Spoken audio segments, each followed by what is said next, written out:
Apologies for the intrusion. I'm Hugo.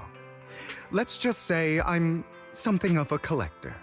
I've heard your video store is the most classy one in all of New Eridu, and I must say, it absolutely lives up to its reputation.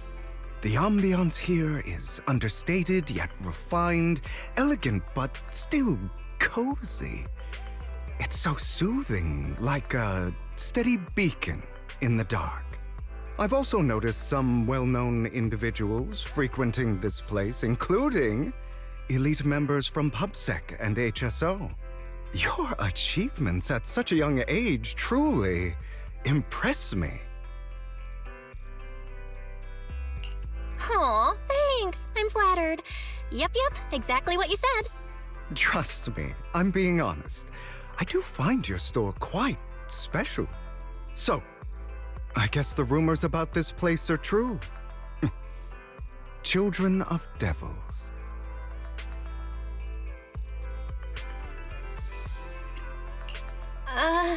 What are you talking about? I'm not following. Am I imagining it?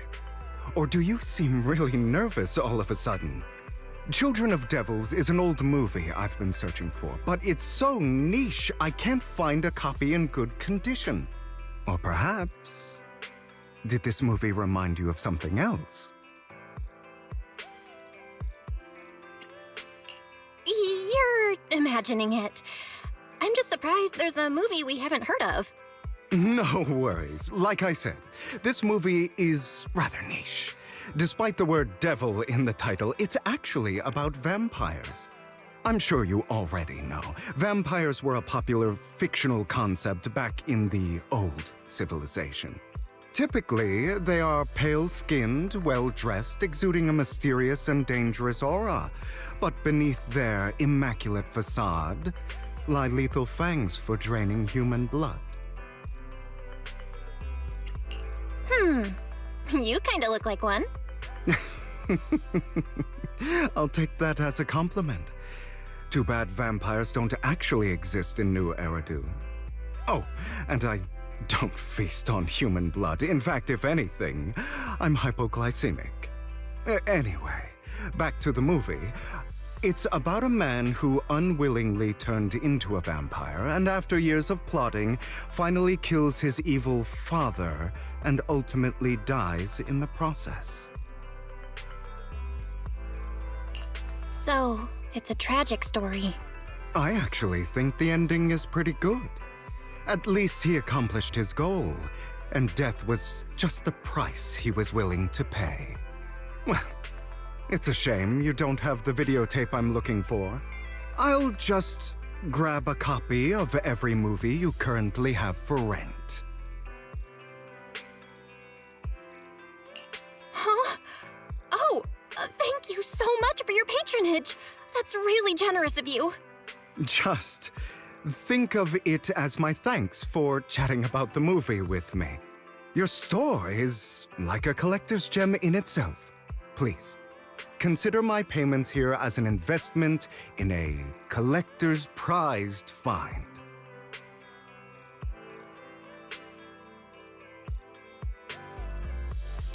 Your definition of a collectible is pretty broad, just as I'd expect of a collector.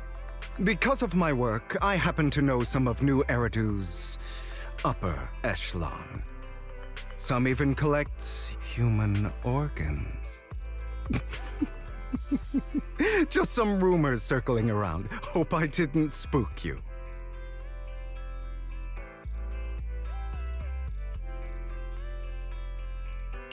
That's nothing. I've seen my fair share of crazy stuff. Guess I was worried for nothing. With so many high-profile individuals visiting here, I'm sure you're well-connected and experienced in various fields. Speaking of which, there's a big industry auction coming up. They'll probably have lots of collectibles, maybe even rare videotapes not on the market. If you'd like to attend, just let me know. Oh, by the way, I saw a marketing event at Lumina Square. Looks like there's a raffle going on. Go check it out if you're interested. Maybe you'll stumble upon something exciting, especially at a place so close to the upper class. After all, there are always secrets hiding behind the light. Well, thanks for today. I'll take my leave for now. Until next time, my precious friends.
You there! Why not come try your luck? All sorts of prizes are waiting to be won!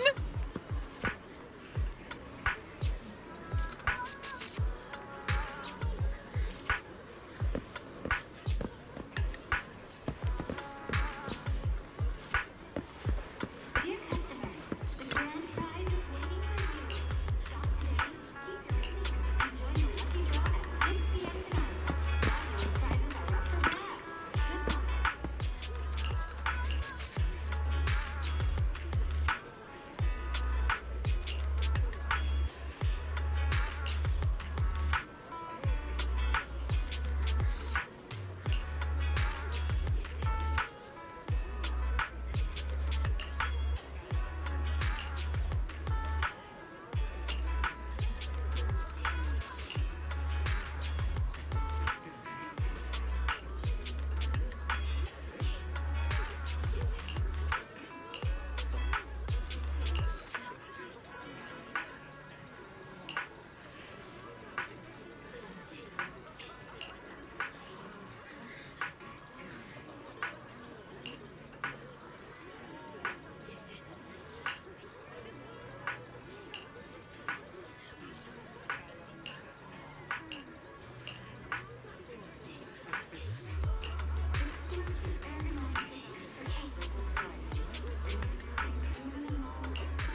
This guy looks so arrogant. Maybe I should take a tougher approach with him. Quit the act. I've seen right through you. You may look harmless, but I know you have a secret identity. Your crafty skills have caused headaches for countless people. Not to mention, you're revered in your field. Everyone knows who you are. Your true identity is a member of the most infamous band of thieves in New Eridu, Mockingbird.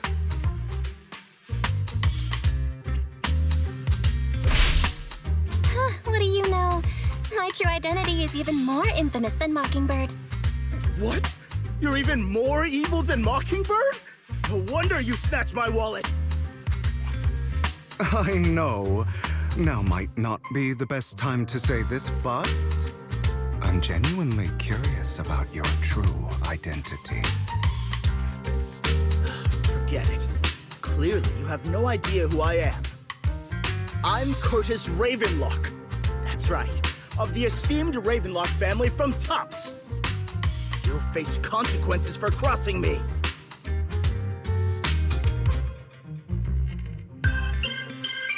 You're an esteemed member of Tops.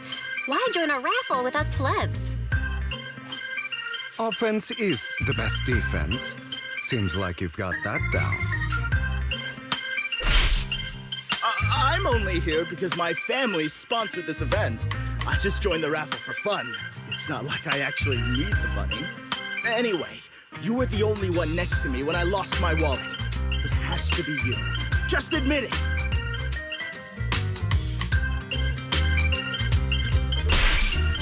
You've got it wrong.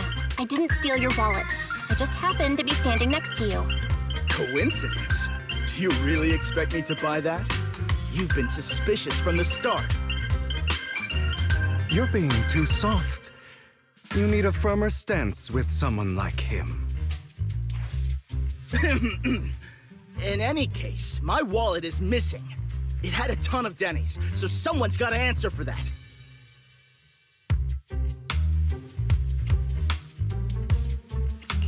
No one's responsible for your wallet except you. Let's be real. You're just trying to shift the blame. You! No one's ever dared to speak to me like that before. Clearly, your accusation is baseless, Mr. Ravenlock. Your outfit, while elegant, shows unironed creases and noticeable signs of wear. You've likely worn it for a long time. Plus, the wet ink on your cuffs suggests that you rushed straight here from your workplace. Likely so you wouldn't miss today's raffle. All in all, it's clear you're not well off and quite careless.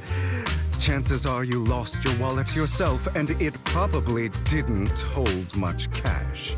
Is that why you jumped to accuse others? Hoping to leverage your family name to make a quick Denny? That's utter nonsense! Regardless, you owe this person an apology. Damn it! You'll regret this! Just you wait! I really hate it when innocent people are wrongfully accused. But it's all over now. I hope it didn't ruin your mood. Thank goodness you're here. Otherwise, that guy would have kept arguing forever. I didn't really do anything. You outsmarted him all on your own. It's a relief to see him get what he deserves. He should have known what would happen the moment he falsely accused you. People like that should have a taste of their own medicine. That sounds fair to me.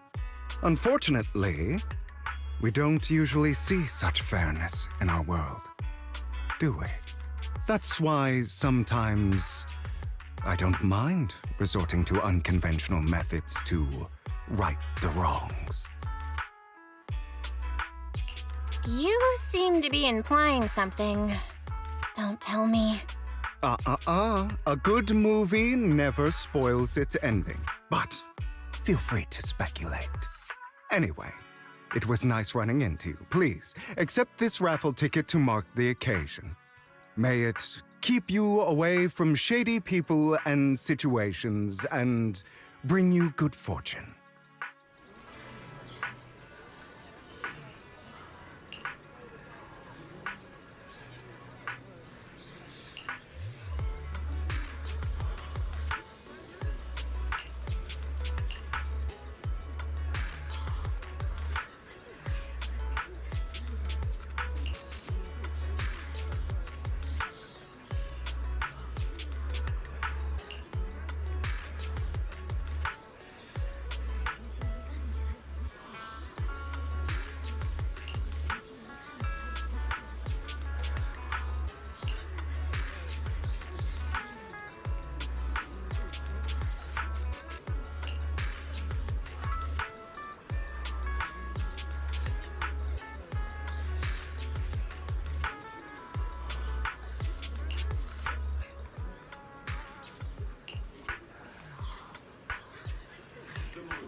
Anyone else want to redeem prizes?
They're here with me now, sir.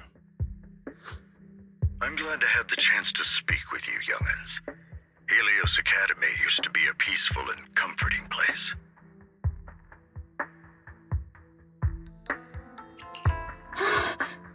I know you still can't fully trust me, and I understand that completely.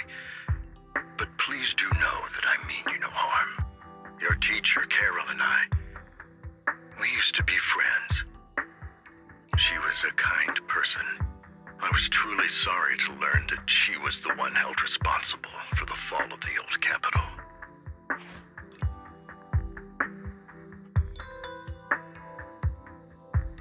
She was innocent. There has to be more to the story. I hope so too. It's just that the fall of the old capital still weighs heavily on us all. But I believe you just got caught up in all of this. I'm sorry for what you've been through over the years. It must be tough.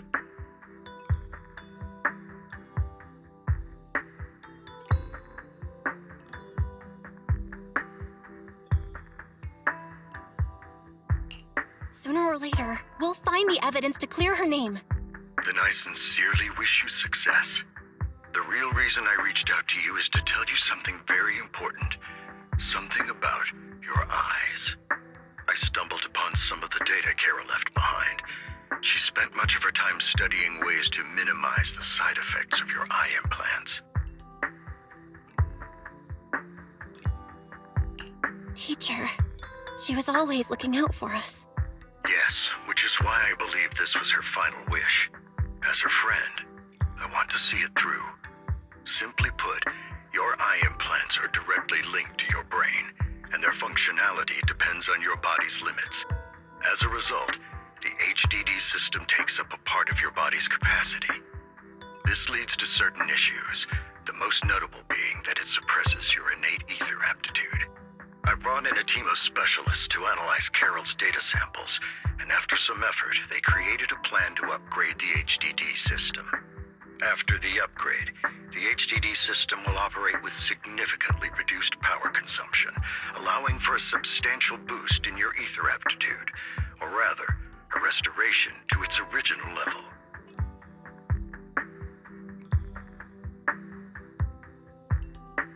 Do you mean that once the HDD upgrade is done, we'll be able to enter the hollows ourselves without EOS? Exactly. You'll likely experience some discomfort at first, but you'll get used to it over time. I'll have the specialists from Marcel Group continue monitoring your physical condition to reduce the burden on your body and help restore your ether aptitude more effectively. You're actually sharing such advanced technology with us? Thank you so much. No need to thank me. If anything, you should thank Carol. Furthermore, from what I've learned, the power within your eyes goes far beyond this. That's why I waited until now to tell you. Perhaps the power within you could affect all of New Eridu. But you must understand, power is a double-edged sword. It can be used against enemies or allies. As the mayor of New Eridu, I must ensure everyone's safety. So I hope you'll forgive my caution. I'd been observing you for some time. That said, I'm confident to say that everyone at Victoria Housekeeping speaks highly of you. Miss Bell and Mr. Wise are both kind and honorable individuals. I believe they'll use their power for the right cause. Yeah, they're both good people. Thank you for your kind words, even though we have no idea what this power is. You're not just saying that to get our hopes up, are you? Of course not. It's just that I don't have much information right now. I'll let you know as soon as I do. Well then, I'll let Lycon assist you with upgrading the HDD system. Rest assured he'll guide you through everything. You should be able to follow him with your knowledge.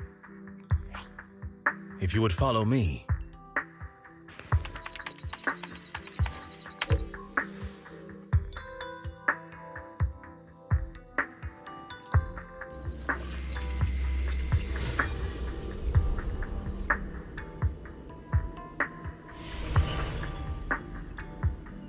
How are you feeling think. Really? I'm feeling a bit off. Your body is adjusting.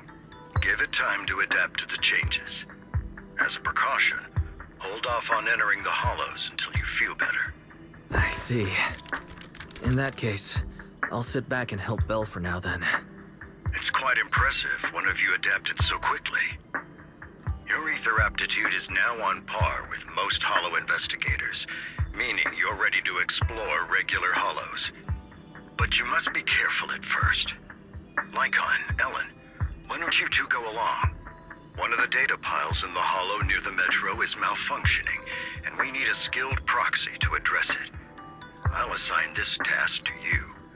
Of course, you'll receive fair compensation upon completion. Take your time at the journeys ahead. You've got plenty of time to uncover your full potential.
Master Proxy, the data pile that the mayor mentioned is in this direction.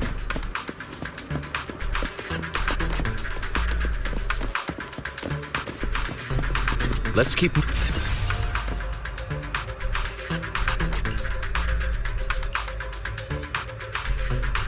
The data pile that the mayor mentioned is near that garage ahead.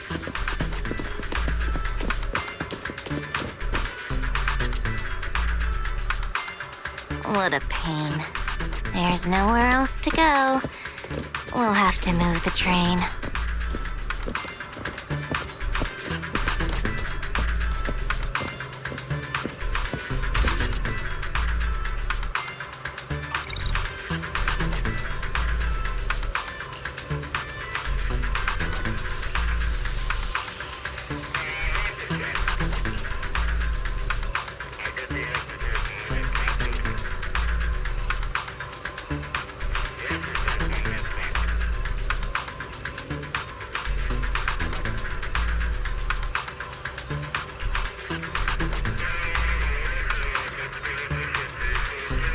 We should search for the passcode nearby to disable the laser, and then move the train.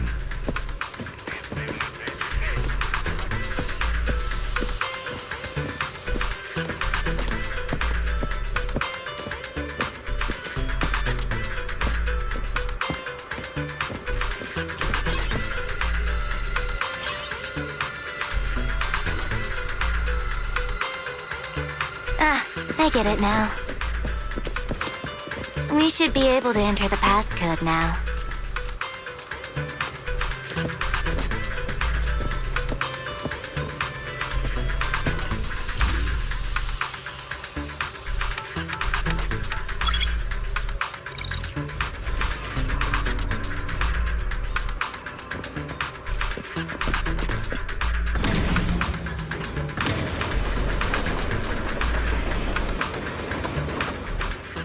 How are you feeling now, Master Proxy?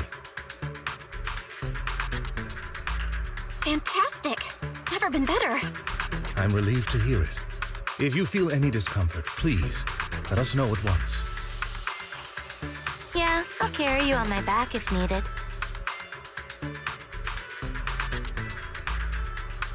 Well, that won't be necessary.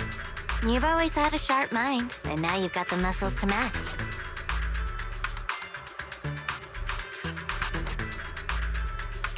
Thanks for the compliment. Oh, I was just thinking. When will you pick up some fighting skills? If you can fight, you can handle things in the hollow all on your own. That'd be pretty neat.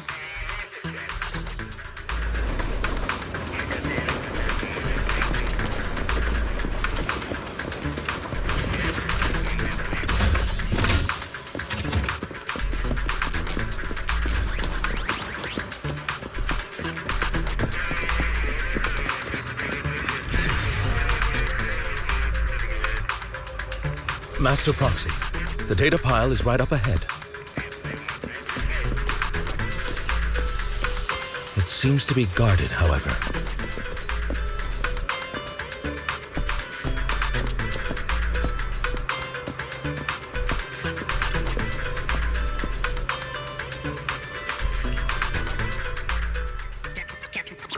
Worry not, Master Proxy.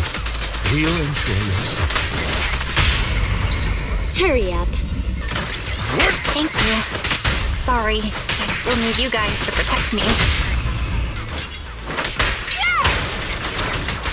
Looks like I gotta buck up a little. Roxy, you don't need to push yourself so hard. You're already pretty great. Just leave the rest to us.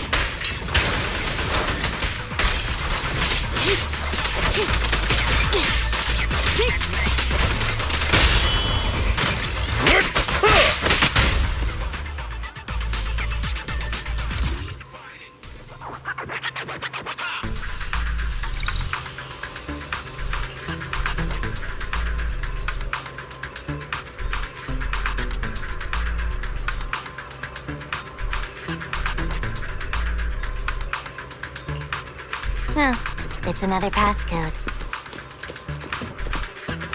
We should be able to find the passcode nearby.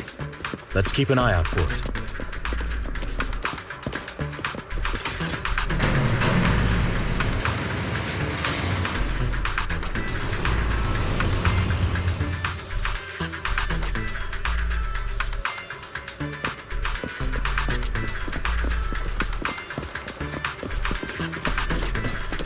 Maintaining the data piles in the hollows requires a proxy with the utmost professionalism.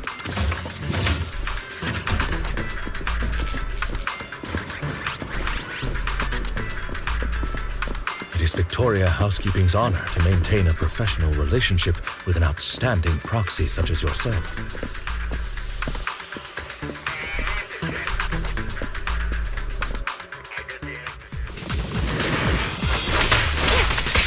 Better dodge.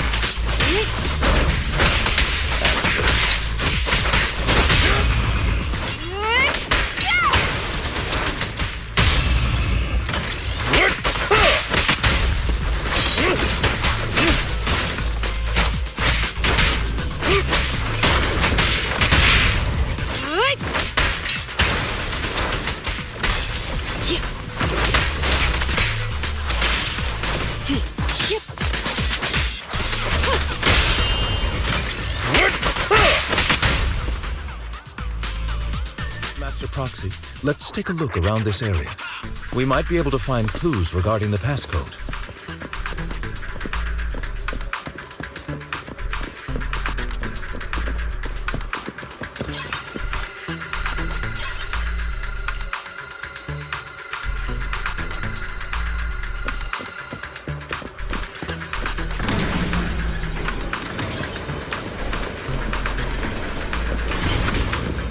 Proxy's moves seemed more fluid in that lap.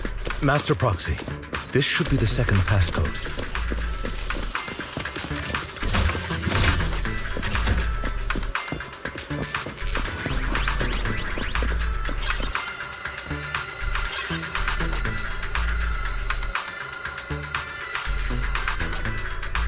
Master Proxy, we've been in the hollow for quite some time. How are you feeling?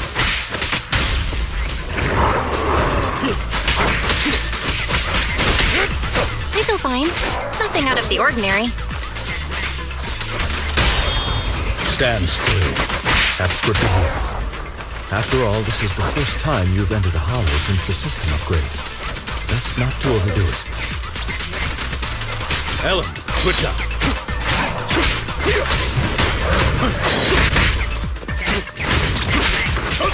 Let's end this fight quickly.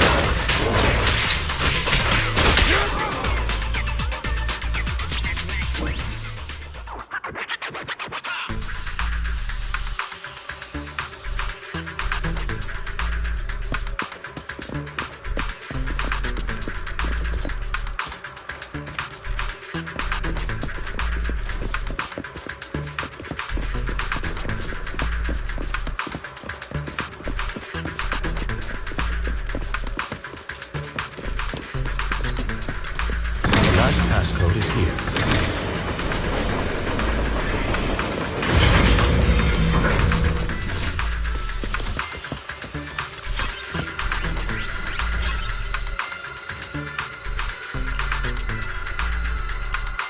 All right, that's all of them. Let us return and open that lock.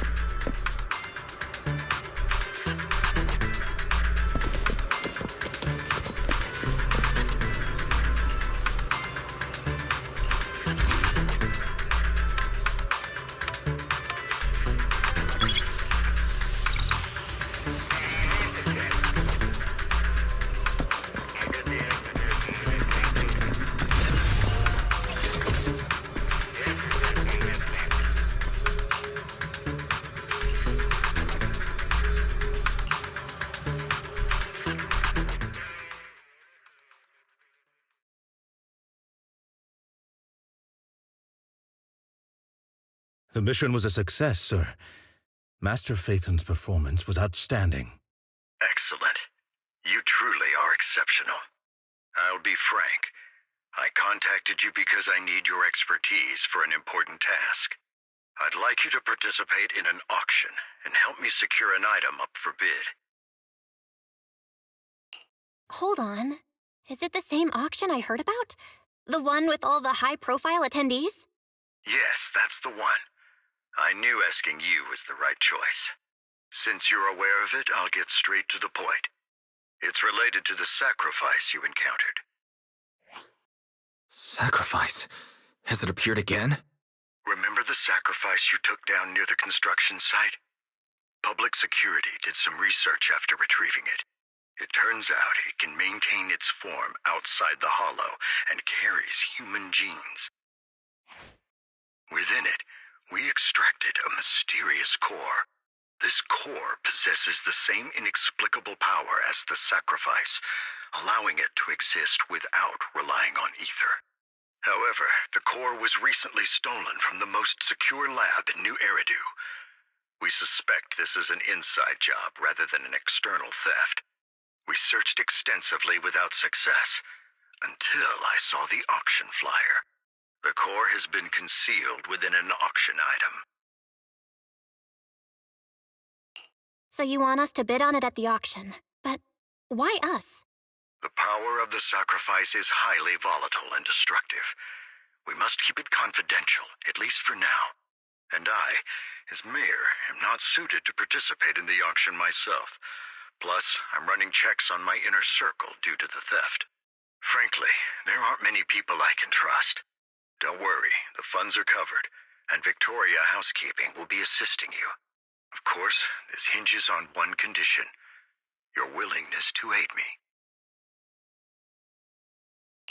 All right, we'll give it a shot.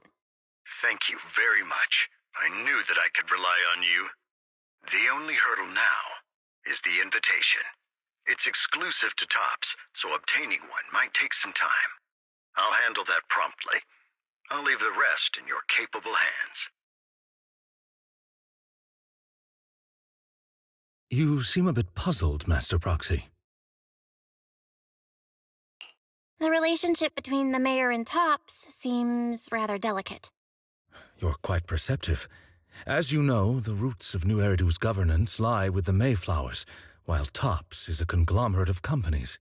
Power and profit often lay the foundation for conflicts, which is why securing invitations could be tricky for us. Things would be much easier if Tops weren't so involved. But worry not, Master Proxy.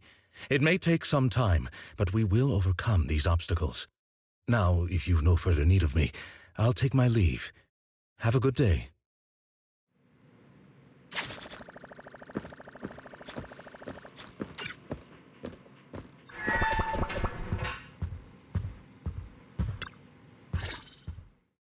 Didn't that collector Hugo mention if we wanted to attend the auction to give him a call? But he didn't leave us with his contact information. Odd, right? If he wanted us to contact him, why not leave a number? Did he just forget? Maybe he did leave us his contact, but we missed it? Come to think of it, Hugo did leave us a raffle ticket, and said something weird.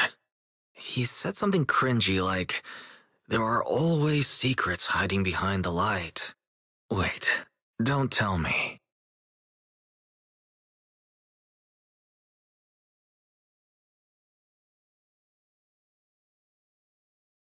I get it now. This guy watches too many detective movies.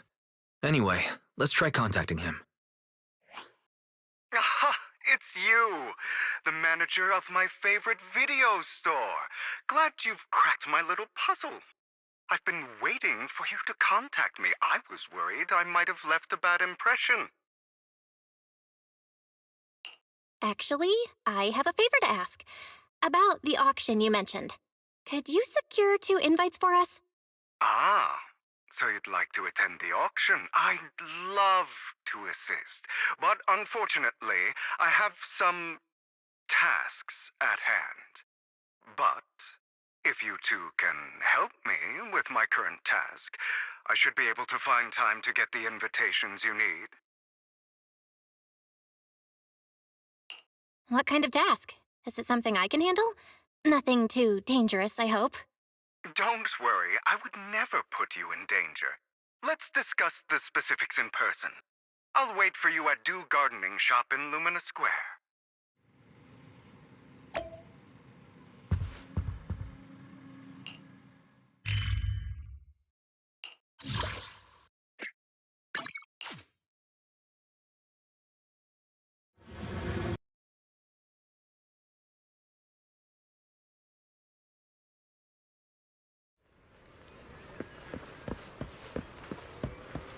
You've arrived, my friend. Punctual as always.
Another waste of my precious time.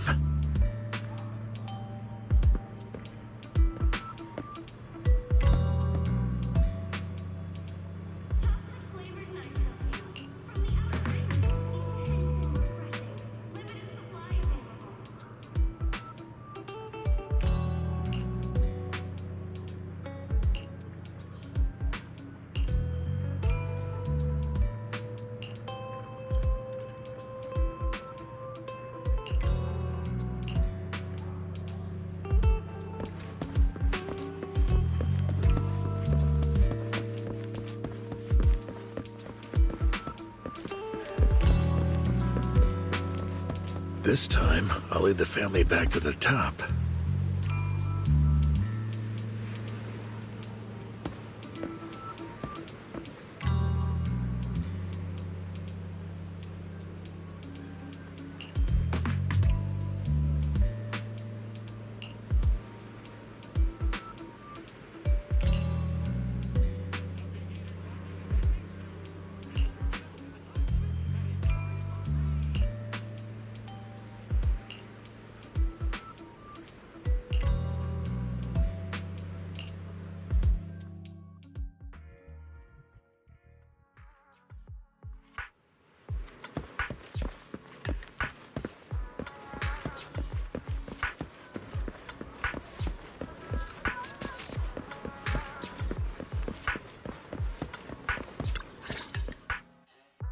Good day, manager. Wonderful to see you again. You're as sophisticated and charming as always. About our previous discussion, I assume you've made some progress?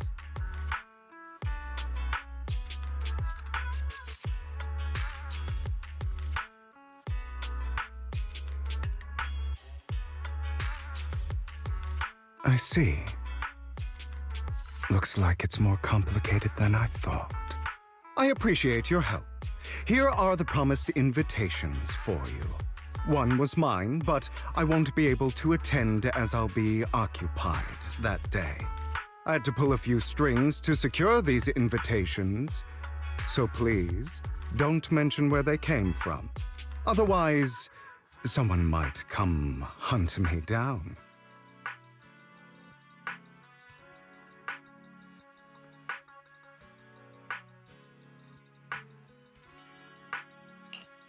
Wait, seriously? Is the auction really that dangerous? Well, when you dance with sharks, you can't avoid risk. But I have faith in you, dear manager.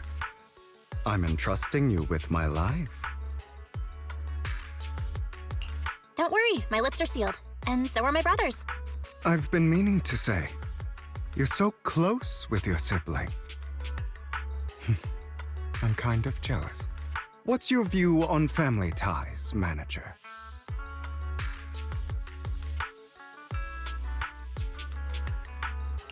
It's a bond you can count on.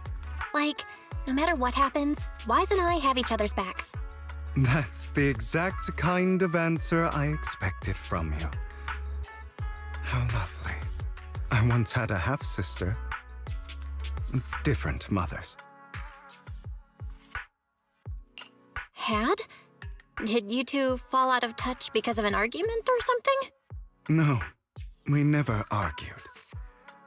I would like to try, but it's too late. She's been gone so long. I can barely remember her face. I'm sorry. I didn't realize it was a sensitive topic. My condolences.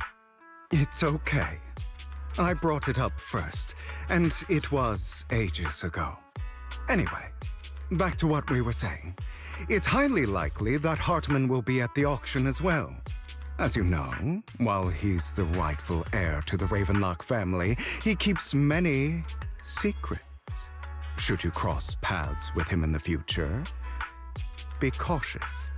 He's sitting up on his high horse looking down on everyone else, and he'll do whatever it takes to get more power. I hope these upper-class people eventually face the punishment they deserve. Too bad the scales of fate lean one way or another, unless someone steps in to tip them back. I digress. That's all for today. I have some errands to attend to, so I'll take my leave. Have fun at the auction.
It is a pleasure to see you again, Master Proxy.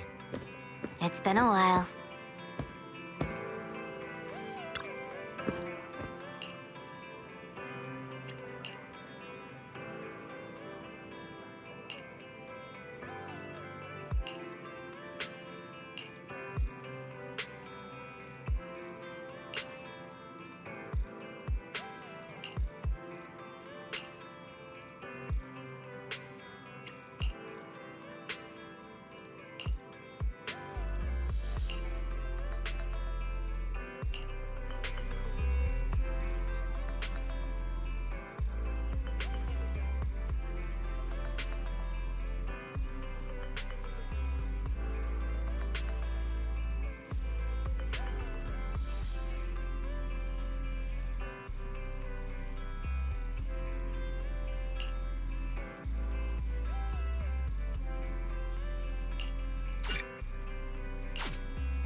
Lies.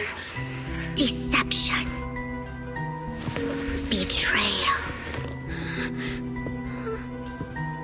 I see swirling mist, shrouding the truth in a deep, enigmatic haze. Found you. Chosen one.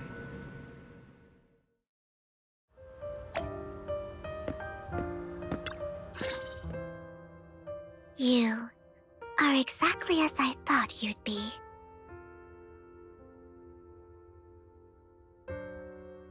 What are you talking about? I'm confused. Words can only convey so much, so it's understandable if what I say doesn't make sense to you now. But you'll know what I mean soon enough. Young lady, I know you might think I'm lying, but I'm telling the truth. That item was my late husband's keepsake, and I had to pawn it due to financial difficulties. But I can't bear to see it auctioned away to who knows where. I'd never be able to get it back. Please help me bid for it. There's a hidden flaw in that item. If you point it out during inspection, it will be withdrawn from the auction and returned to the pawn shop. That way you won't have to pay for it. In return, I'll offer you some compensation. It may not be much, but it's all I can manage. Please. Mom, please don't cry. Your story might be genuine, but your intention is not. Besides, this has nothing to do with me. Your misfortune is not my concern. Young lady, you don't look like you're struggling for money. How can you be so cold-hearted? I'm sure this refined individual here feels the same way. Huh? Are you referring to me? Yes, you! If you're willing, could you please... The auction is about to start. I'm not sure how you gained entry, but I'm sure you don't want to be driven out with your daughter. And you? Here's a little piece of advice. Don't let your sympathy easily sway you in an auction like this. Otherwise, you might get swindled. I'm Vivian, by the way. Pleasure to meet you.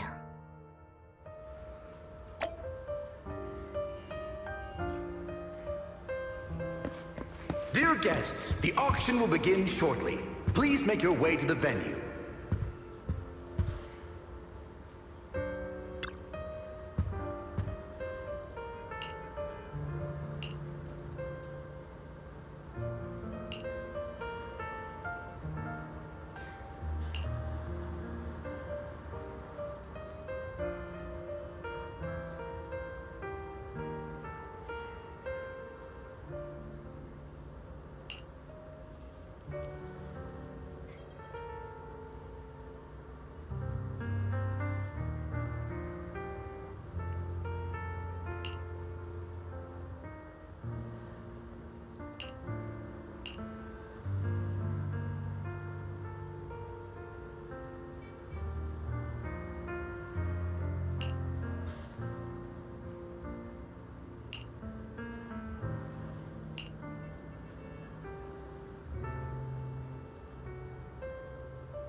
may be from the Ravenlock family, but he's been entering the lottery in secret.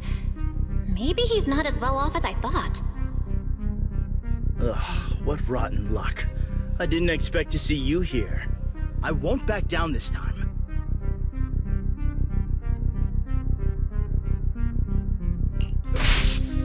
Let's raise the bid a little.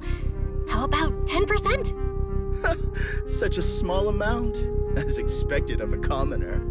I'll raise the bid by 50%. The start of an auction is crucial. Your opponent is determined to win, so it's best to shake his confidence first. You should just give up already. I'm dead set on getting this item.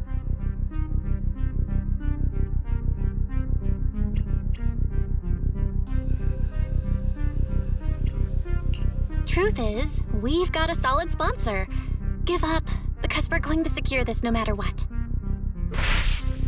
So that's how you were able to join the auction? I knew there was something funny going on. Damn it! Am I really going to lose? Nicely done. I see you're getting the hang of manipulating your opponent's emotions at the bargaining table. Okay. Let's not rush into inflating the price. Seems like it's just the two of us interested in the item. Why don't we discuss this in private first?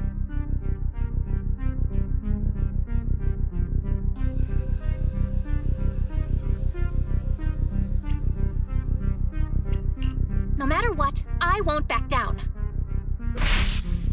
Ugh, I didn't expect you to be so determined. This is the perfect moment to shake your opponent. You're really stubborn, huh? Is it really worth arguing over such a small collectible?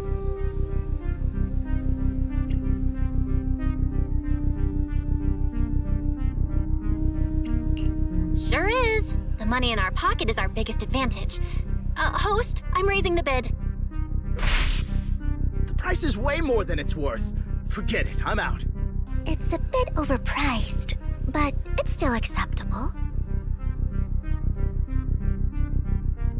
Regardless, congratulations on your winning bid. Though, in my opinion, its aesthetic style is a bit ahead of its time. But as long as you like it, that's what matters. After all, the true value of art is in the love people invest in it. The next item is truly exceptional. The final creation of a legendary artist, the only one of its kind in all of New Eridu. The artist's tale is quite fascinating. Unrecognized during his lifetime, his works were discovered by art collectors after his death and became hugely popular. Because of this, authentic works are few and far between, making each one incredibly precious. And this stunning final piece, anyone who loves his work won't want to miss it. Without further ado, let's get started! Starting bid, 200 million dennies! If I can get it for under 500 million, I can still turn a profit. 300 million! If I'm not mistaken, Wise, isn't that the item the woman asked Vivian to bid on? Yeah, that's the one. If our budget allows, perhaps we should. 1 billion. Even if his final piece is a collectible of this quality, starting at $1 billion right off the bat.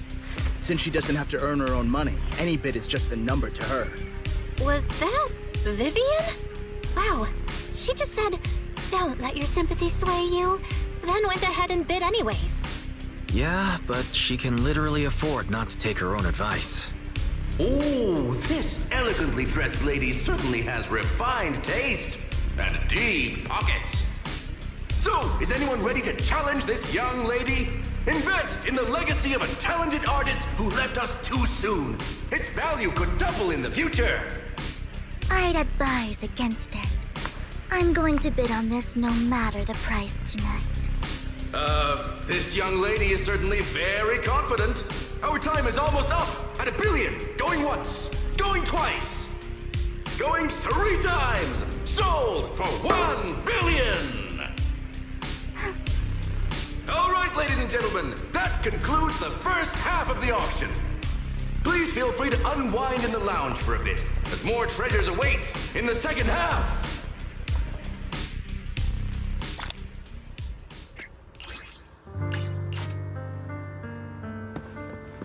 The coffee here is drinkable. Why are there so many unfamiliar faces around?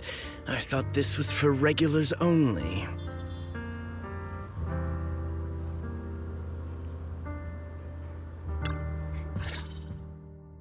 You have a strange look on your face. Despite her ruthless exterior, she's actually quite kind-hearted. Though you wouldn't dare think that, would you? How did you know? Looks like I hit the mark. Just to clarify, I didn't assist that woman out of kindness, nor do I plan on giving up the item I just purchased, because it's nothing more than a common scam. A scam? So you're saying that woman is a con artist? They'll tell you a tragic story, begging you to help bid on a collectible at a high price. They promise a reward and guarantee the item will be withdrawn from the auction, so you think you won't have to pay anything. But the reality is, once you bid, the deal is done. No going back, and you end up shelling out a hefty sum for something worthless. So, why did you still bid on the item? I really enjoyed the story of that legendary artist. Art, at its essence, sells stories, doesn't it? I'm willing to pay the price for the stories I choose. That's another lie. Looks like you believed me.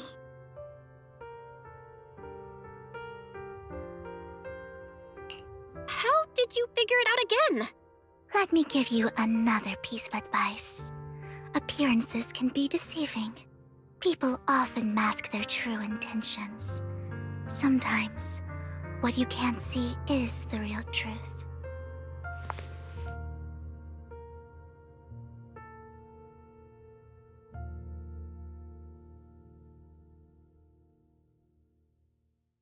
I hope next time you'll accept my invitation, and not that of these pretenders. I'll see you soon, my friend of many secrets.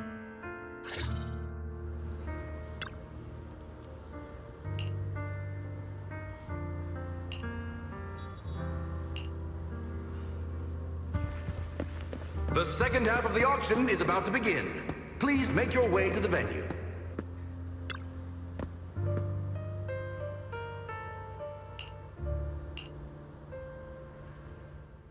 Ladies and gentlemen, welcome back! Up next in our auction is tonight's showpiece, the one-of-a-kind Robe of Heroes! Legend has it that, long ago, this was a garment that only a hero could wear. What's truly fascinating is the unique gem embedded in the collar of this robe. It's unlike any gem I've ever seen. Almost magical.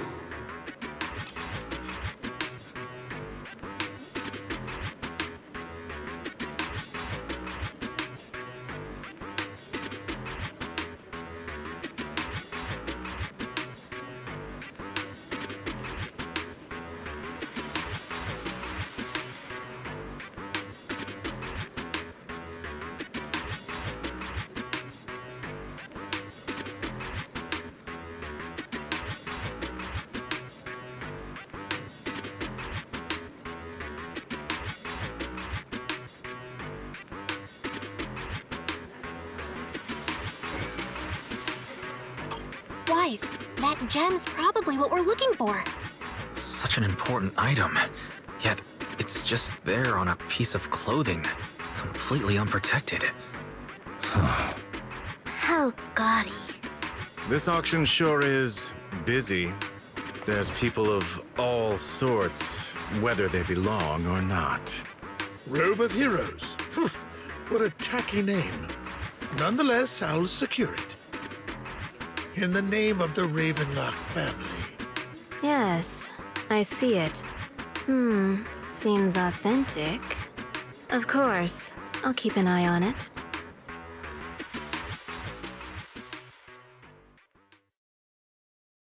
I didn't expect this to drag on so long. I believe there is no meaning in continuing this senseless bidding war. Frankly, Wasting time irks me more than squandering money. So, my friend, let's cut to the chase. What did you have in mind? This man is pretty shrewd. Maybe I should match his energy.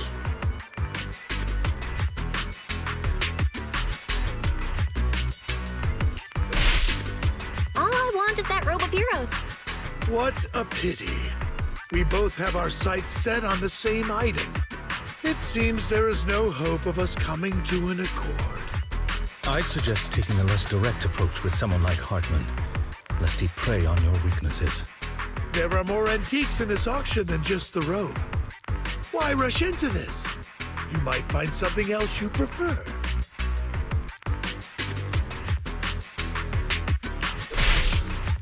I'm not a collector, so I'm not into antiques. That robe just caught my eye. In that case, how about we strike a deal? All I want is that gem. So, if you cease bidding now, I'll take the gem and you can have the rest of the robe. How does that sound? He called our bluff. The Ravenlock family always gets what they desire. If you have any doubts, feel free to ask around.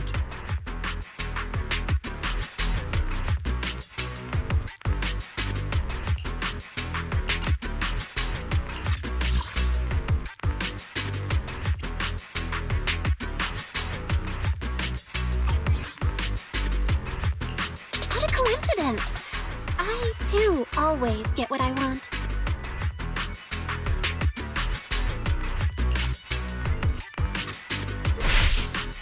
You're quite confident. You know when to stand your ground. Well done. My time is valuable, my friend. I've already lost a significant amount of dennies talking to you. If I offer you a token of appreciation, let's say a hefty sum of dennies, would you consider backing out of this bid?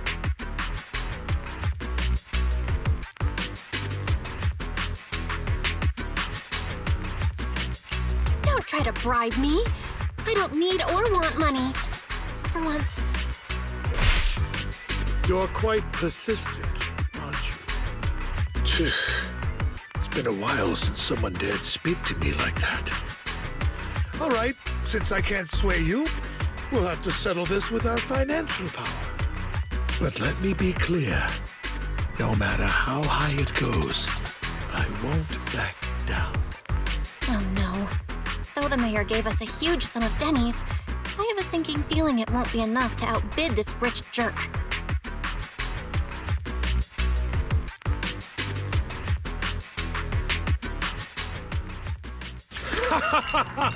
Thank you, everyone. It appears I'm the final winner of this auction after all. Well, I'll be taking this masterpiece with me. Of course. I must extend my sincere gratitude to all of you. Damn it, we almost won! Ugh, denny grubbing jerks. I got a message from Hugo. He wants us to... Look up? What happened? Why'd the lights go out?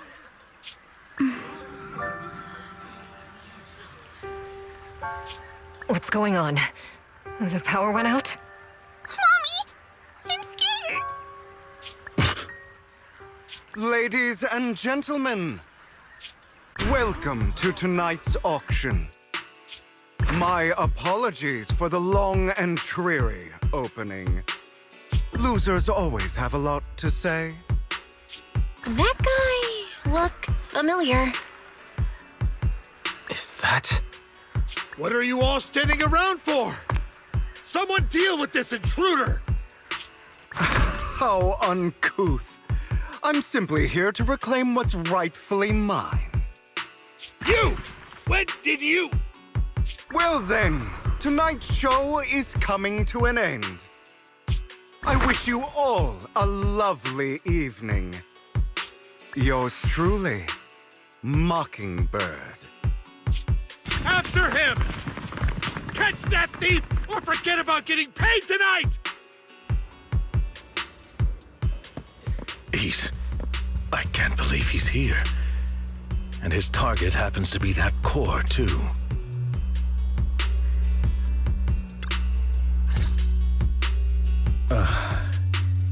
Forgive me, Master Proxy, but that... Mockingbird and I have... history.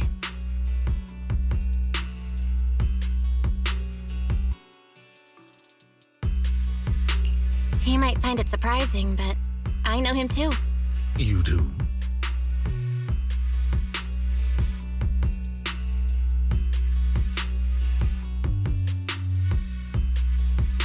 I see. So that's how you know him.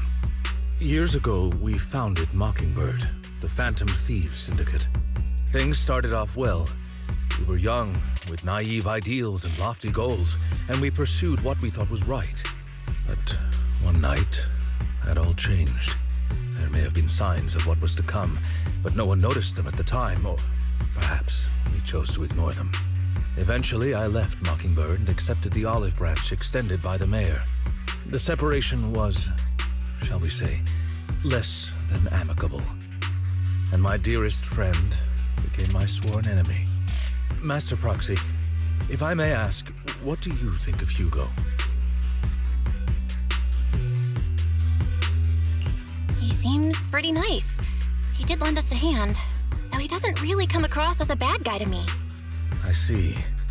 A facade, I'm sure, to earn your trust. In any case, he's very dangerous. I'm still unsure of his intentions, but we cannot risk letting him have the sacrifice core. Based on my past experiences, I can likely predict the route he'll take to evade his pursuers and escape. However, this path lies within the Hollow. Master Proxy, can you... Let's head straight there. I'm feeling super strong right now. Very well. Please, follow me then.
As I thought, Hugo really is here.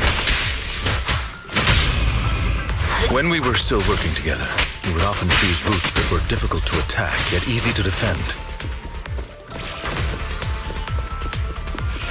Master Proxy, the layout of the port is complex. Ethereals may jump out from any corner.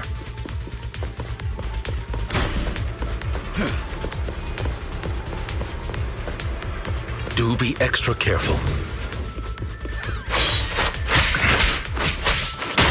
There's so many ethereals, but they don't seem to faze him at all.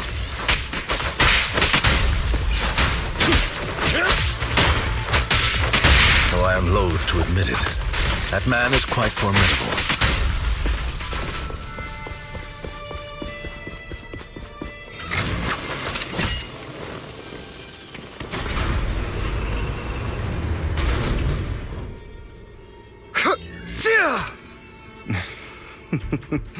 Goodbye, my friends.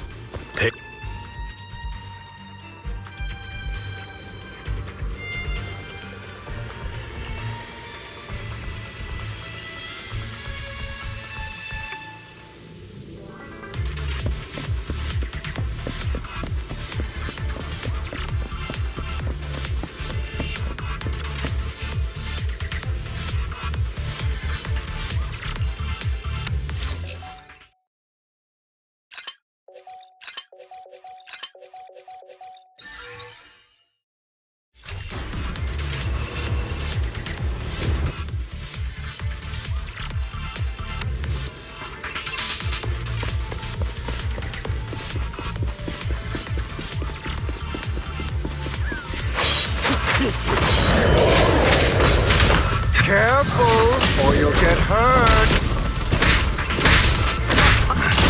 I'm not going to let you have your way. Master Proxy, that's one of Hugo's weapons. Make sure to avoid it.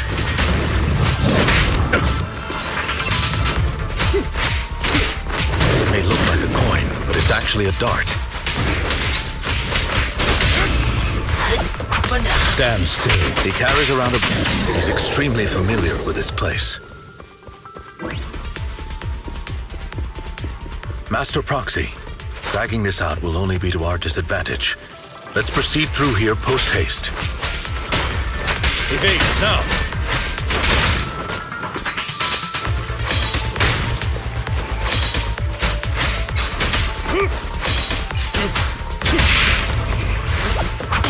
Stay calm now.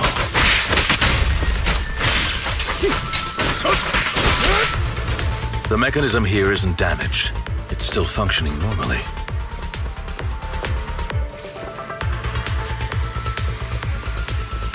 Something's not right. It feels too easy, almost as if he let us through on purpose.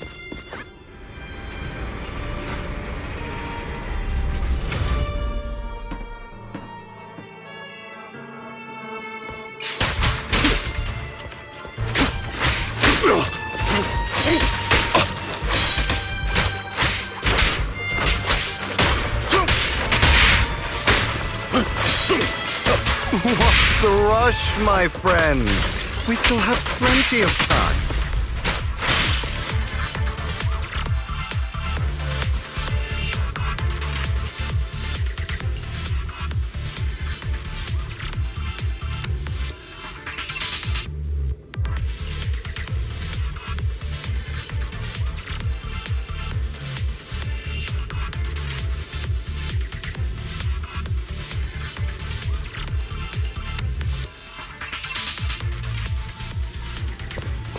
This must be the right way. Not to worry, Master Proxy. We'll be able to catch up to him soon.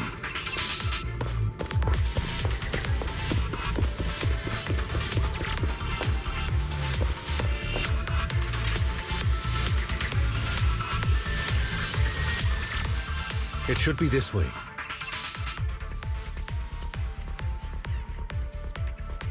Are they from the auction? No, they shouldn't be able to track Hugo here. They're likely just hollow raiders. Back then, Hugo would typically retreat into a hollow after securing the goods. And as his partner, I'd be responsible for leading the pursuers astray. I'm unsure if he has a partner now, or who they might be if he does. He was alone the entire time when he approached us before. I see. That's good. It means he must be carrying that core himself. Regardless, Master Proxy, let's steer clear of those hollow raiders for now. Although I'm confident in my ability to defeat them, a clash here might delay us and jeopardize your safety. Our main focus now is locating Hugo and retrieving the gem.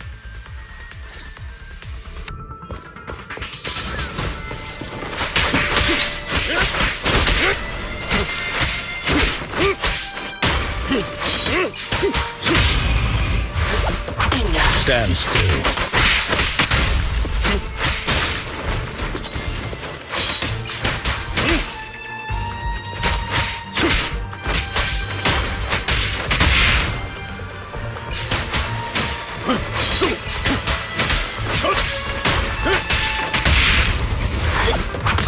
Stay calm now.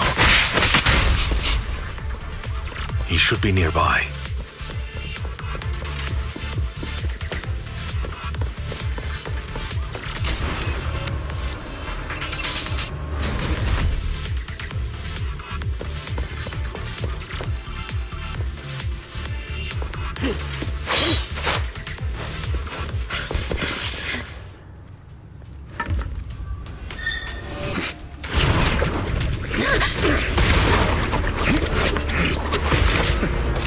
Long time no see, traitor.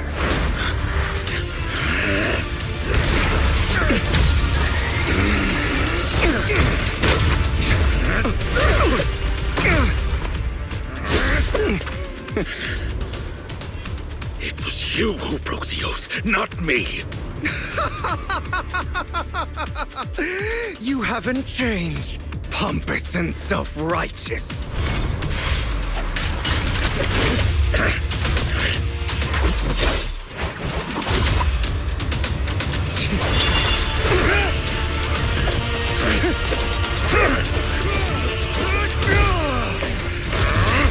Beyond reason! Both of you! Enough!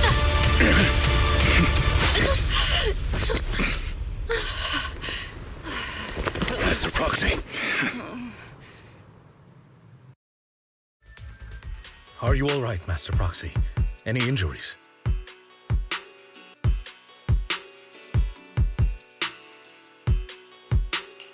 I'm fine. I just forgot I wasn't Eos. I thought your attacks would just go over my head. I'm not used to being this tall, I guess. Rest assured, Manager, my blade has always been steady. I'll never point my weapon at my allies, especially not you. As for that oaf, he has no sense of control in the heat of battle, even turning on his own comrades. I'd thank you not to spread lies. What? Are you denying it? I merely spoke the truth, didn't I?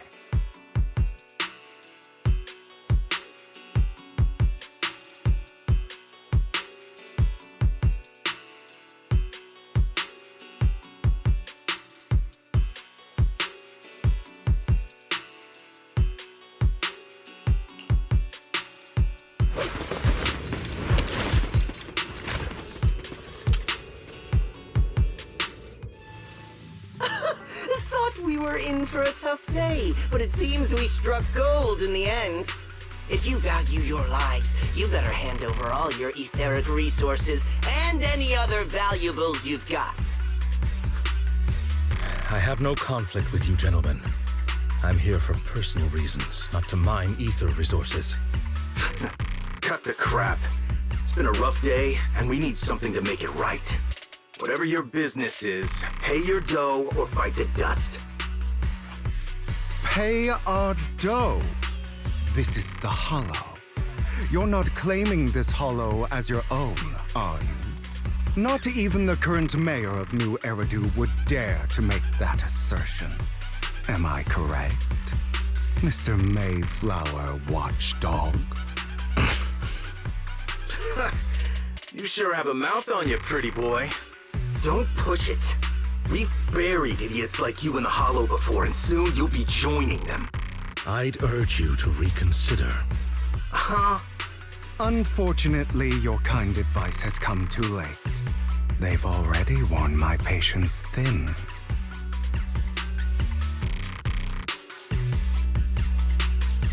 Oh, help me! Scared? Then perhaps you should think twice before you act. You've made your bed. Now lie in it. Sorry, I'm so sorry. Please have mercy. Spare us! We won't do it again! Are you quite done blowing off steam? Don't kill them. I'll hand them over to public security once we're out of... Who do you think you are to tell me what to do? They weren't planning to show you any mercy, yet you forgive them so easily. You haven't changed at all over the years, Lycon. To hell with you and your foolish fantasies of being some almighty savior. Haven't you learned your lesson from what happened with your eye and legs? My principles remain unshaken. No one has the right to take another's life. Sinners deserve punishment. Do you know how many lives they've taken? I'm merely delivering the justice the world needs. It is not our place to pass judgment. I know I will not sway you. There's no point in continuing this argument. I will stop you. I always will. Go ahead and try. I will defeat you.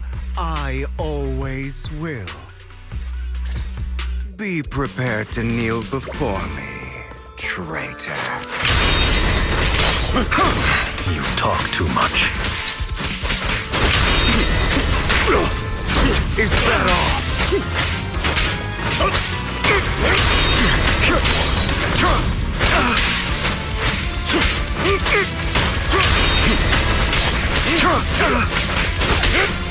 Trying to run, are we? Really? Do you two have to do this now?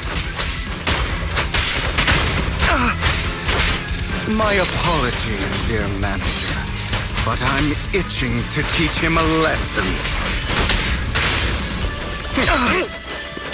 Shut up!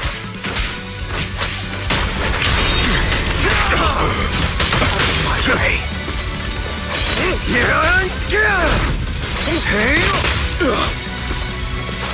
I have you now.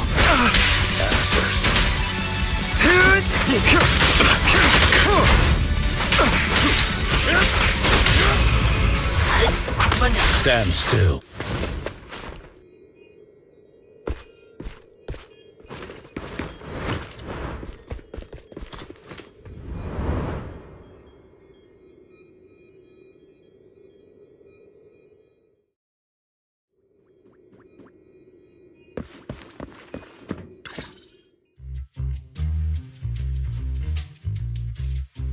Worry not. Mastery of my skills will come in time. But there's something more important I would like to teach you. Something about faith. Does a phantom thief even need faith? Of course. What else would we fight for? For wealth, fame, and power to stand at the top, so nothing and no one can imprison us. Isn't that what everyone desires? Or perhaps by faith. Do you mean something asinine and empty, like justice, dreams, or friendship? Hilarious. Grow up, Lycon. It's time to let go of your naive fantasies of being some almighty savior. You just don't get it. All right, enough squabbling. What I'm trying to teach you is very simple. I may not walk the path of justice, but I do not walk the path of evil. There's too much injustice in this world, and there are times when it becomes necessary to right those wrongs with unconventional methods. Taking lives, however, is out of the question. Life is a precious gift, one that nobody has the right to steal. No one should have the authority to judge whether another lives or dies. Keep that in mind. I will. You don't seem convinced, Hugo. As you mentioned, this world is unjust. That's why we must strive to bring fairness to this world. Those who cause harm should face consequences, just as those who take lives should. But not all lives hold the same value. Sometimes, you may need to eliminate one if it means saving more. You're too proud. Your pride may lead you astray. I have my own path and beliefs, Jack. I'll determine for myself what's fair and unfair. Hey, watch your mouth. If it weren't for Jack, you'd be dead already. You're a smart kid, Hugo. Skilled too. You could easily take the life of a sinner. However, what if one day you found out you were wrong? What if that so-called sinner were innocent? Could you bring them back to life? I wouldn't make that mistake. To err is human. Everyone is bound to make mistakes. It's good you are open with your thoughts. I just don't want your troubled past to weigh you down. Because your hatred doesn't define you. It only eats away at you.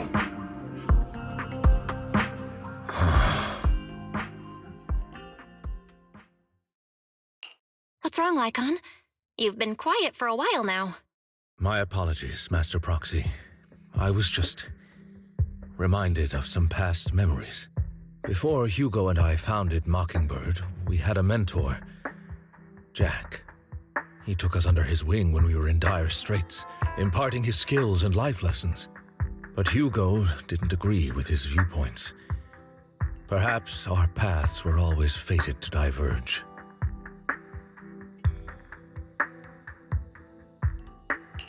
Okay, I'll admit.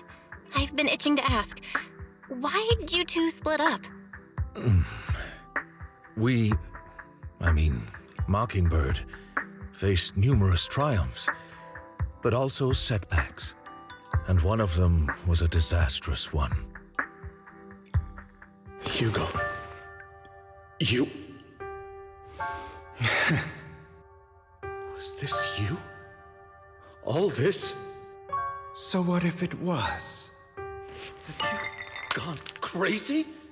Have you been planning this all along? You'd bury all these lives in the name of vengeance? They deserve to die. Especially my so-called father. I should have killed him a long time ago. A really long time ago. You know what, Lycon? There's some people whose only purpose in life is to bring more suffering into this world.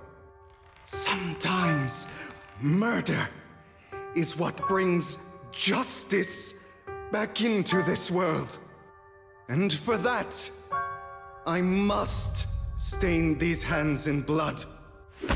Enough! I can't trust anything you say anymore. I'm leaving Mockingbird, now! Where are you going? Anywhere. Someone from the Mayflowers got in touch with me before. Are you mad?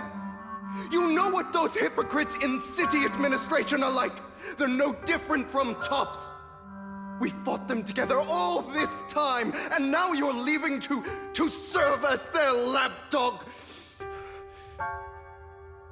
Are you going to turn your back on Mockingbird? Turn your back on me? The mayor is different from the others. But it doesn't matter. I'm not going to even try convincing you. As your friend, I'll give you one last piece of advice. Please, stop here. Otherwise, the day will come where your hatred and ambition will consume you.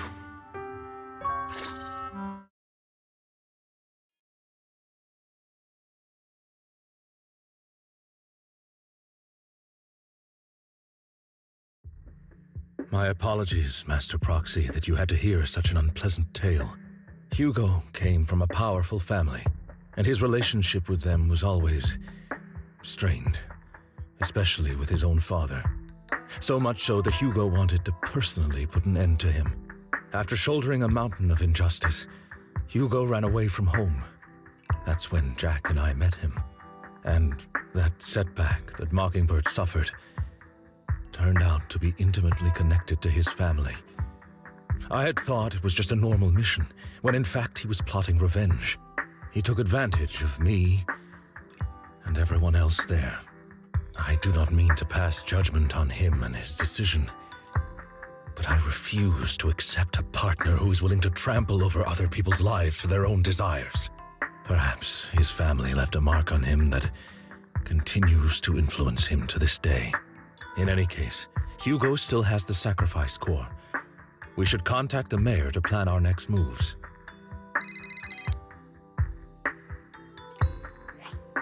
A pleasure to speak with you again.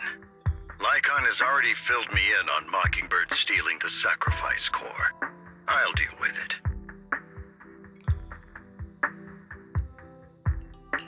Anything else we can do to help? I mean, we didn't manage to complete our mission. No. You've done well. It's just not appropriate for you to get involved in what's to come. We've been through far more dangerous situations. Plus, we've dealt with Mr. Mockingbird before. So maybe we could help you. Really, I appreciate your kindness. It's just... Very well. Seeing as you're all people I know I can trust, I'm going to be frank. Not long ago, I received a letter declaring criminal intent. Sir, Lycon, I know you don't want to place them in danger. I feel the same way. However, I believe they deserve to know the truth. That letter threatened to use a sacrifice to take vengeance against the entire city of New Eridu. What do you mean by vengeance? I believe the person, or the organization, who sent the letter is planning to use the sacrifice to mount a large-scale attack against the city. Everything we've uncovered so far seems to support this hypothesis. As you know, the sacrifice's true power is a mystery and cannot be controlled if anyone attempts to use it as a weapon. This is no small issue. If this gets out, it'll send the public into a panic. Please promise me you'll keep things confidential. Then let us help out. We can do our part too.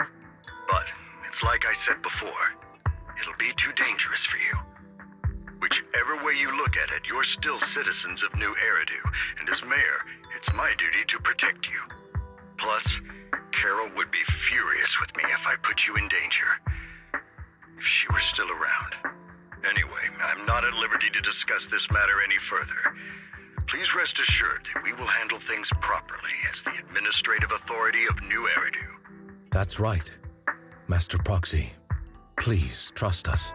So that'll be all for today. Goodbye for now.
I'll have to work overtime to finish this mission report.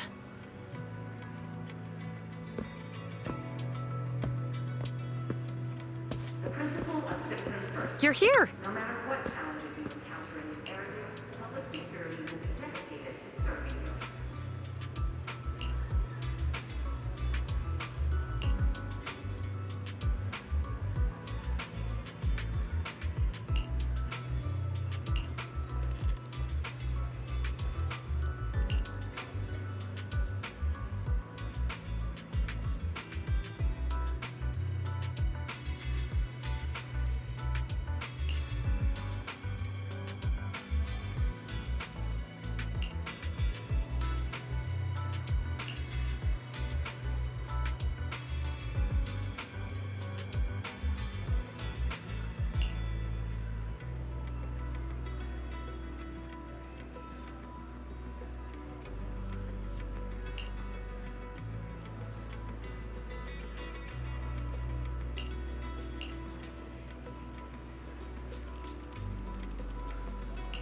Public security reminds you to set up mobile holo disaster alerts for you and your family to avoid getting caught in any disasters.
Today's training.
All right, let's get started.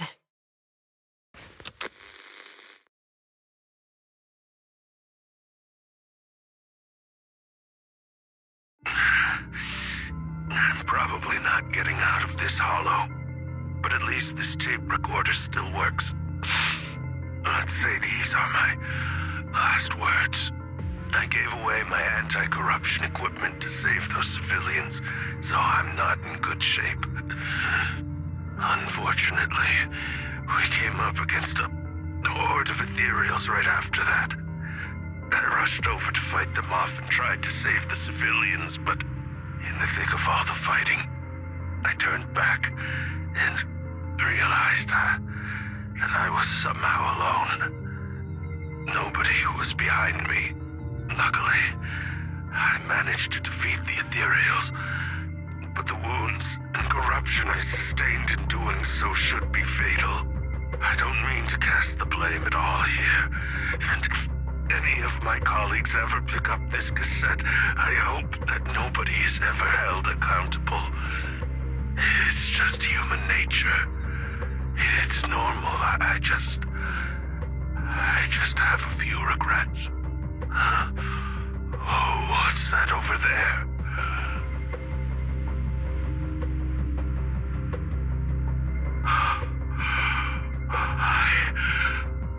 I've seen a miracle. Yes, that thing is right. So long as humanity is in constant conflict against the Hollows, we'll never be able to grasp true power. Only by embracing everything. It's the only way. Only by embracing this power can everyone survive. Oh, Creator, please grant me this!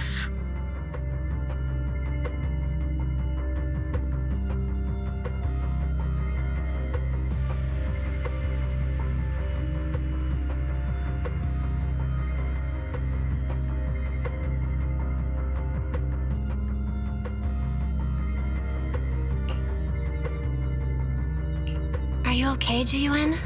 Don't be so sad. Thanks. I'm okay. It's just... Even though we had our suspicions, now that everything is out in the open, I can't help but feel a little... Well, at least now I know the reason why he changed. What did Bringer see during the recording? Whatever it was, he called it a miracle. I saw the mission report from that incident. Bringer emerged from the Hollow unscathed, completely free from injury or corruption. Plus, I remember him rescuing a few civilians and walking out of the Hollow together with them. But if that's the case, then it's at odds with the audio we heard. Which one is the true version of events? It's possible that both are true. Like if Bringer actually met a real god that completely healed his body and helped him save the others. And that's why his mood changed so much. Why he started believing the Exaltists. Because he witnessed a miracle. That sounds like a reasonable speculation at this point. But it still exceeds the limits of what we know. In any case, it's a clue that ultimately points to the Exaltists. I'll keep pulling this thread and see where it leads.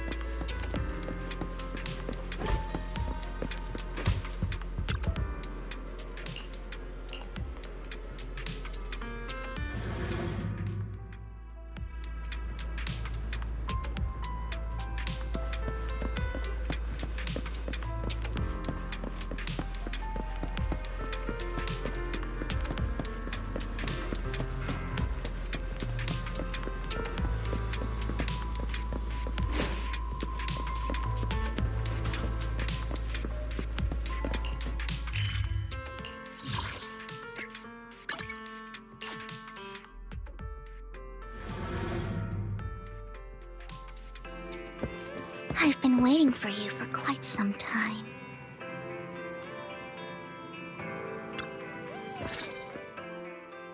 We meet again, Master Proxy. I imagine you've already managed to gain some info from the conspirators. About some people who wish to use sacrifice to launch an attack on New Eridu.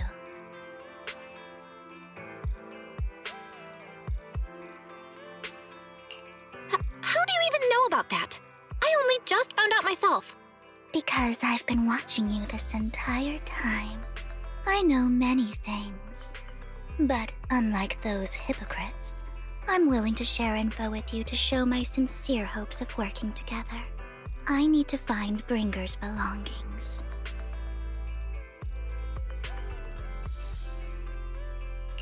Bringer's belongings. Did he even leave anything behind? Oh, he did. I have complete confidence in my intelligence network. All the more reason for you to work with me.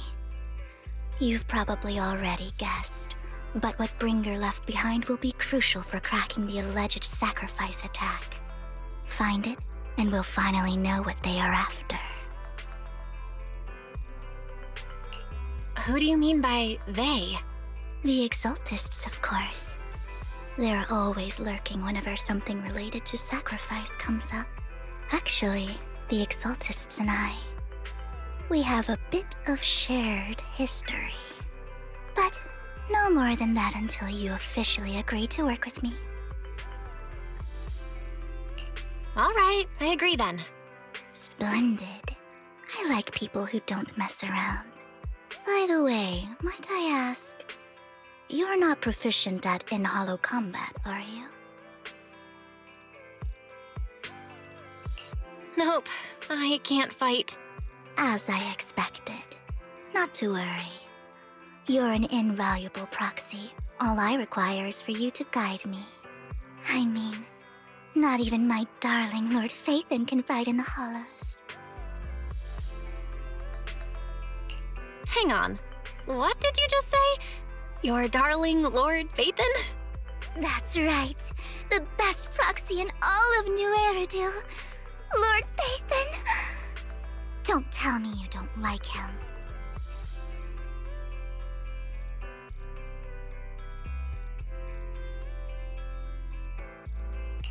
It's not that I don't like him. It's just, it's a little complicated. Well, if it's not that you don't like him, then that means you do like him, right? And I know exactly how you feel. My love for Lord Phaethon is really complicated, too. Great, you're a fan of Lord Phaethon, too. But that makes sense. All of New Eridu ought to be fans of Lord Phaethon.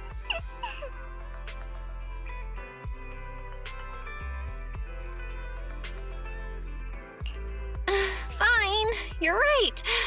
I'm actually a fan of Lord Phaethon. Then we're fellow fans! Wonderful. I feel so much closer to you now.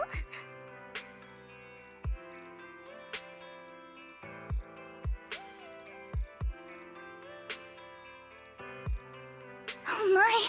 Once I start talking about Lord Phaethon, I just can't help myself!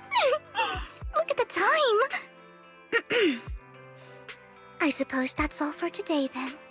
I'll be in touch with more news.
Proxy, you're here too. I didn't expect to run into you here. What are you two doing here? And still in that outfit, Ambi? I'm here to investigate that incident.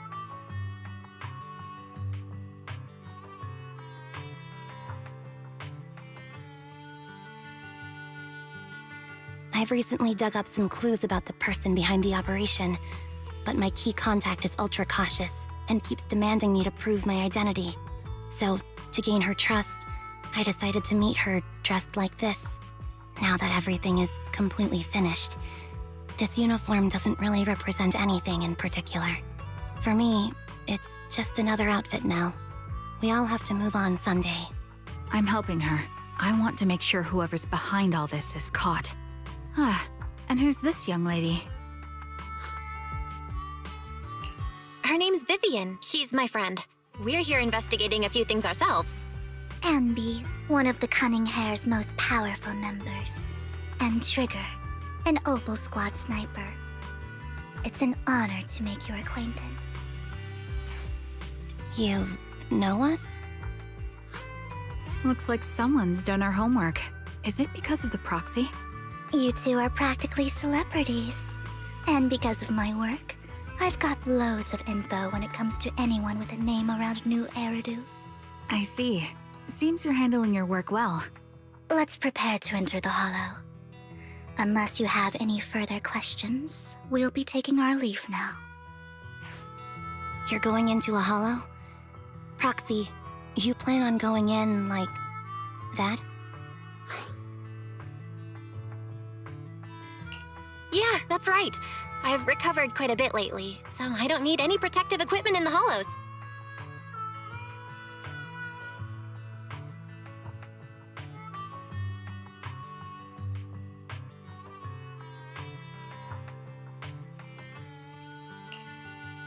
Huh. Aren't you that lady from before at the auction? Hello. I didn't expect to see you again, young lady.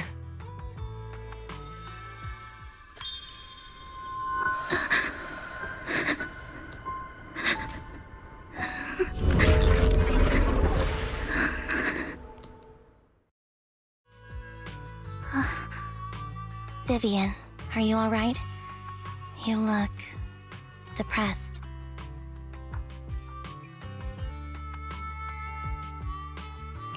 What's wrong, Vivian? Are you feeling okay? It's nothing. I just drifted off for a moment there. So then, what are you doing here? Don't worry. I'm not here to scam you. I'm waiting to meet someone. Don't tell me. You're my contact for intel? That's me. Ambi from Silver Squad, I presume? Pleasure to meet you. All right. I'm going to exchange some information with Miss Ambi here. So if you'll excuse me.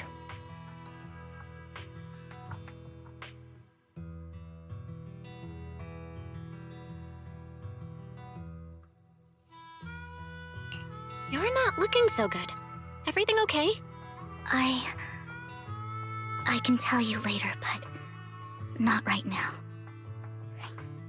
Okay, that's all the information I got for you. In return, I want you to do something for me. Take me into the Hollow. I left something very valuable inside. I have to find it. Seeing as we were just about to go in ourselves, why not join us? It's fine by me. But didn't you say you were investigating something? It's fine. There's no rush.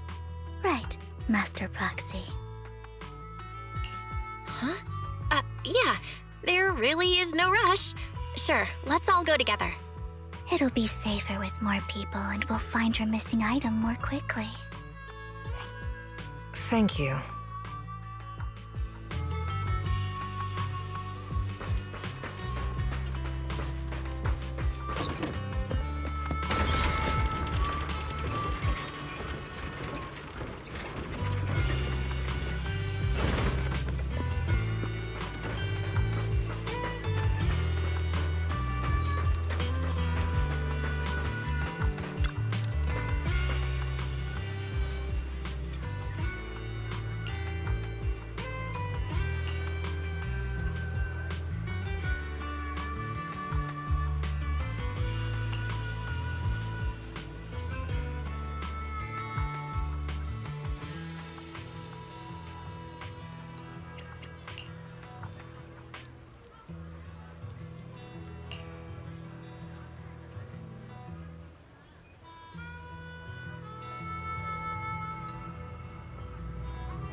So, what is it that you all plan to do here?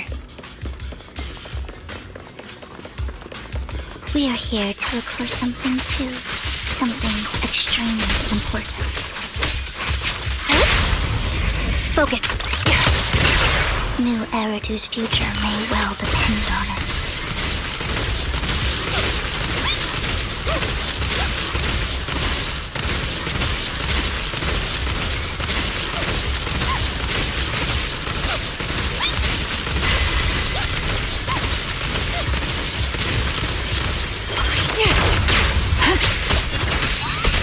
Recalibrating. I'm on it. Support ready. Supporting position.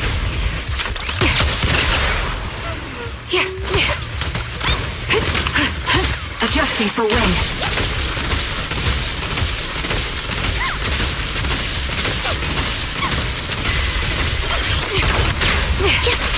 Now it's my turn to ask questions. What exactly is it that you're investigating?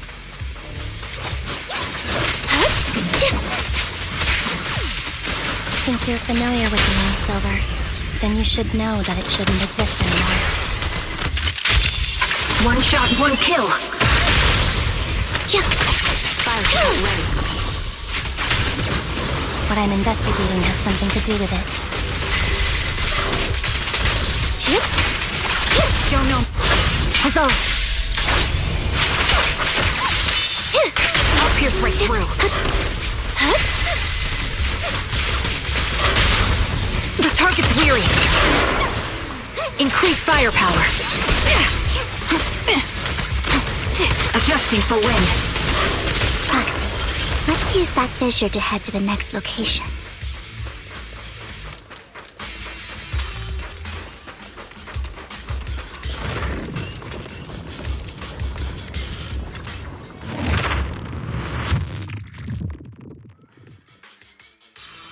This is the place.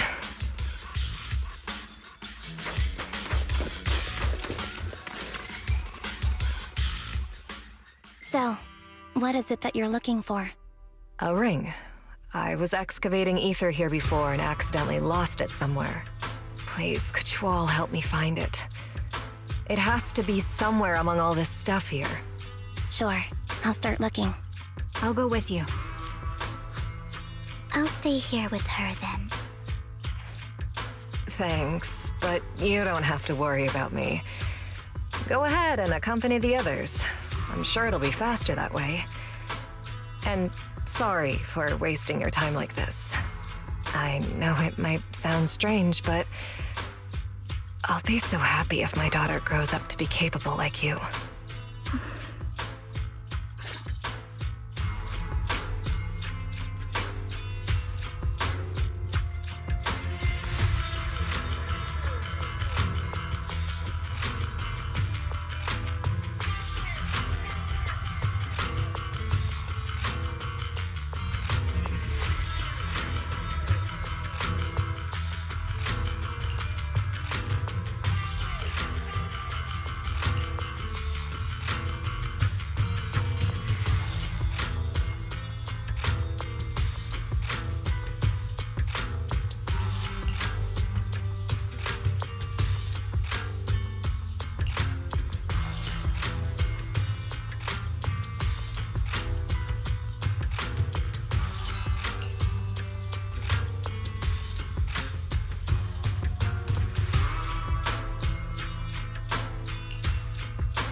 There's leftover food here. I don't want to imagine what's inside the bag.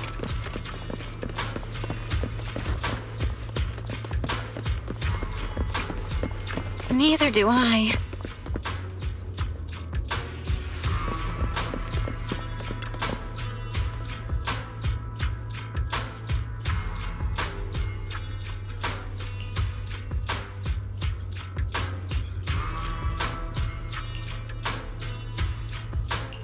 A toy that seems emotionally stable. There shouldn't be a ring hidden in it.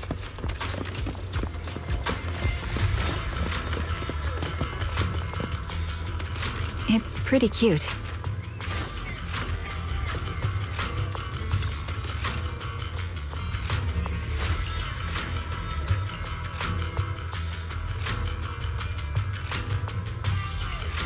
It's a fancy lunchbox? I wonder if its owner is safe and sound.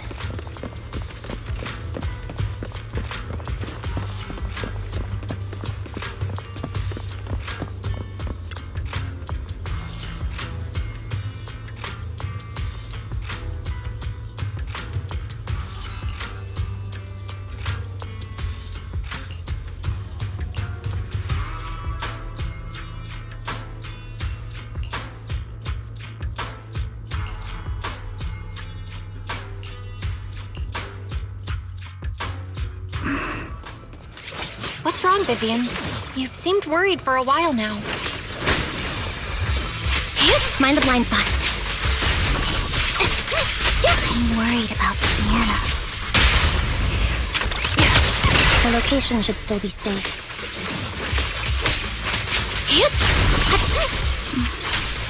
I hope so.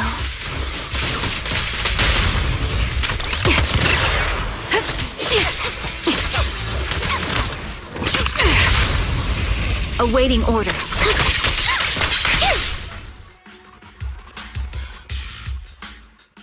Could the ring be in that gas tank?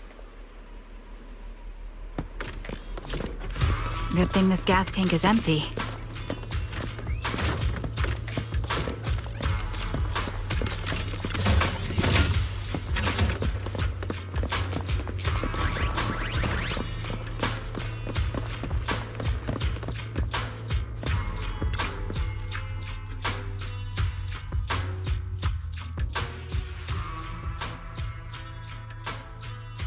Her vital signs are gone. What happened? I guess this was her final scam. There's one thing I must remind you. Your time is running out. I'm not sure how you can tell, but you're right. I'm going to die in here. That's my plan. I'm very sick and don't have much longer. If I try to get treatment, it'll just be a burden on my daughter. So I scam my way through a bunch of physical exams and managed to take out a hollow corruption policy through Ravenlock Insurance. Once some time has passed, could you please take my corrupted body out of the hollow? That will secure a generous compensation package for my daughter. It's only what the Ravenlocks owe me. A pity, yes. But it's the only way I can squeeze it out of them. What makes you think that will help you? I just trust you will. I'm just awfully sorry you had to get involved in this. But it's something I must do. I have to leave something behind for my girl. I have to give her a chance at life. If it's okay, could you also please pass a message to Mira for me? Tell her, don't worry. Even if Mommy's body is corrupted, withers away, and turns to dust, my love for you will always be there. Thank you. You're a good kid.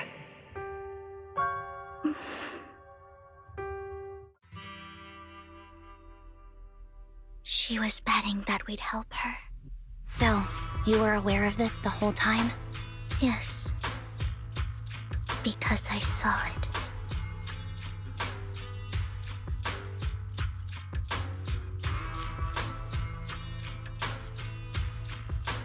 You might not believe me, but I've had this ability to see the future since I was a little girl. But the things I see are always something bad. Plagues, deaths, disasters. That's all I've ever been able to see. It's all that kid's fault! She's seriously jinxed. I always try to avoid her. Otherwise, she'll say something rotten that ends up coming true again. Prophecies, she says. Like she's not the one bringing the bad luck upon us. It wasn't me. I didn't do anything. Sorry. I'm sorry. What good is saying you're sorry?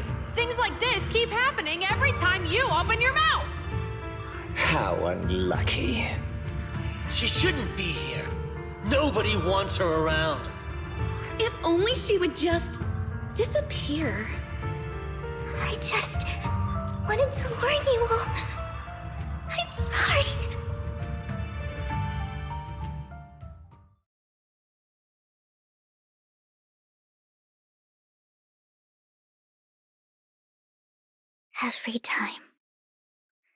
Every time it's the same. In the end, there's nothing I can change. Sometimes I even wonder whether it's me predicting these things, or if my very existence is manifesting these calamities.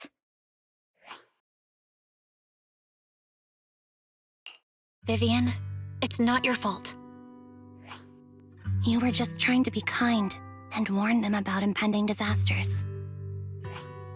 I can tell it's never been easy for you. Thank you. No matter what. I just hope she finally gets to rest in peace. I hope no misfortune, whether I foresee it or not, ever happens to anyone.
Roxy, do you believe that the future can be changed?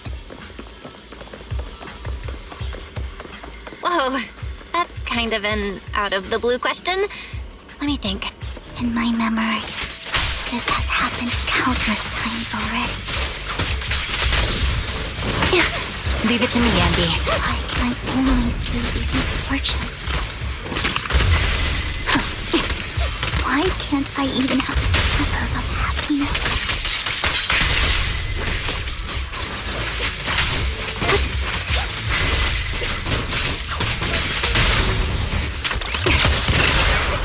Ether vision activate.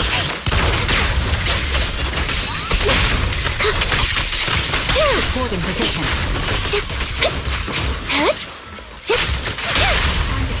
Focus. Foxy, the fissure that we're looking for is up ahead.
I think it's about time.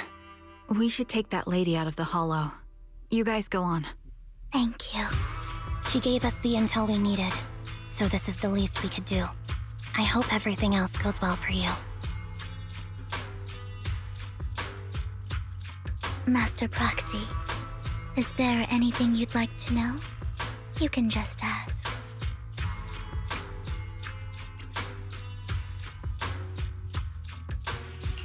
I'm curious about your story, Vivian. But we can talk more once you feel ready. Don't worry, I can wait. You're the first person to ever say that to me. I'd be happy to share my story with you. These premonitions I see are not within my control, and they always come to me in a flash, like a flood of images in my mind. Most of the time, I see death, disease, accidents, and disasters. Of course, there are also some non-fatal mutilations. But every time, without exception, they end up happening. And I can never prevent or change them. That's all I have to say about it. If that offends Master Proxy and you don't want to hang out with me anymore, then I can understand. I don't mind at all. That's just who you are, Vivian. I'd like to keep hanging out with you. I've always considered this ability as a curse. It's not a curse.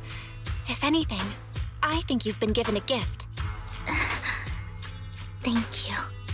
Really. Well, it's getting late.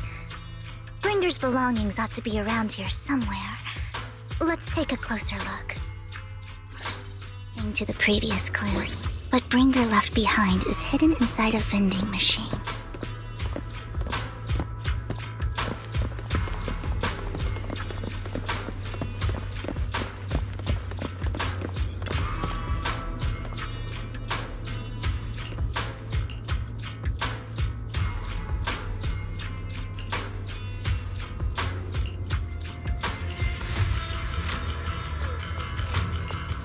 Looks like it isn't in here.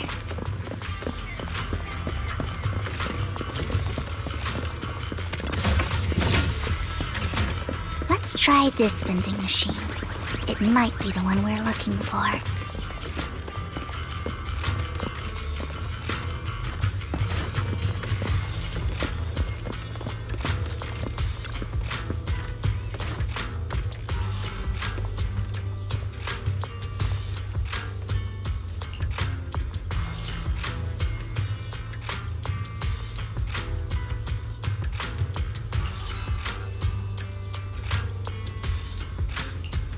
Strange, there's nothing in here.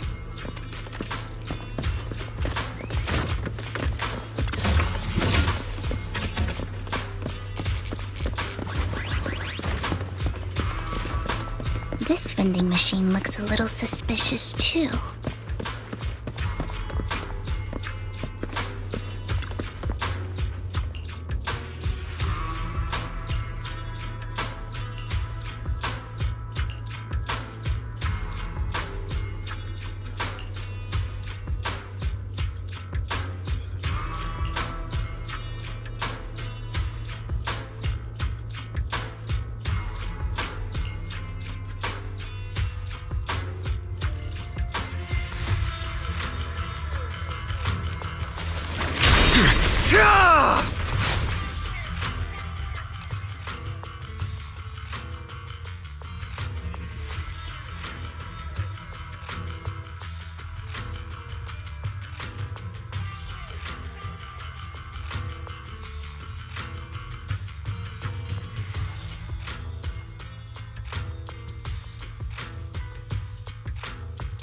This is it.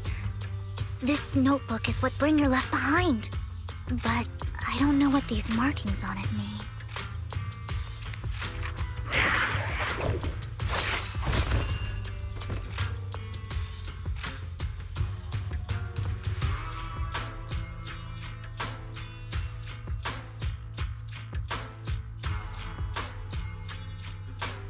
Well, hello, Master Proxy. It's been a while. Oh, don't give me that scandalized look. I did just save your lives. I would have protected the proxy even if you hadn't appeared. I'm sure of it, but I happen to be in the area. Worry not, dear companion. I have complete confidence in your strength. Hang on, did you say companion? So you two know each other? Apologies. I didn't have a chance to mention it before. I'm actually part of the Phantom Thief Syndicate, Mockingbird. That's right. I was only able to slip in during the auction thanks to some help from Vivian backstage.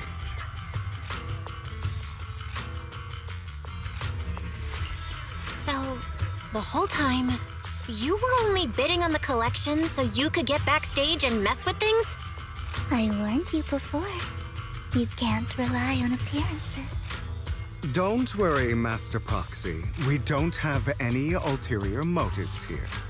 As you've probably heard, Mockingbird is a renowned Phantom Thieves syndicate in New Eridu that, despite its longevity, has managed to maintain the secrecy of its members' identities to this day.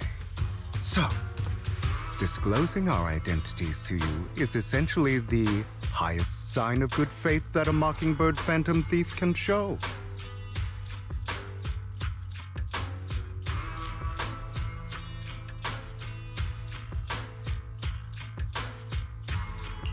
But Lycon said that you're very dangerous and we should be careful. Then I imagine he's also told you about some of our past. And I'm sure you know that in a complex situation like ours, you shouldn't listen to either side over the other. Mockingbird's purpose is very simple, really. To form long-standing and cooperative relationships with outstanding proxies like yourself. We need your abilities. Before you make any decisions, please allow me to briefly explain the concept behind the Mockingbird Syndicate. We all know there isn't anything in this world that's fair. A prime example being the uneven distribution of wealth. People from tops splurge on luxurious collectibles, while the poor have to gamble with their own lives just to get by. Of course, besides wealth, there's also an unequal distribution in this world of happiness and suffering, hope and despair, love and hate. It's all just so unfair. Somebody has to do something to tilt the balance of the scales. And thus Mockingbird was born. We take from those who have far more than they deserve and give it to those who deserve to have more. If you ask me, that's enough to be considered a form of justice. You do have a point. I can agree with that.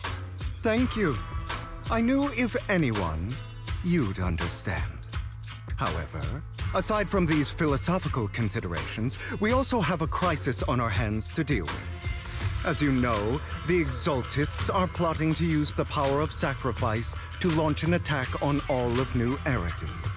We can provide you with all the latest intel, just like that notebook you found.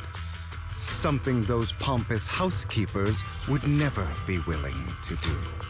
And the most crucial part of this whole game, the sacrifice core, is currently in my possession. I think that makes this a highly competitive deal. We share the same goal for the moment, stopping the impending disaster from playing out. I need some time to think about it. How about this? If you still have misgivings about our upcoming cooperation, then why don't you bring Lycon along with you? He's got the support of the mayor's office behind him, and his presence alone is enough to keep me in check. That would put you more at ease, right? Of course, you're welcome to bring some other friends along, provided they aren't from public security or HSO.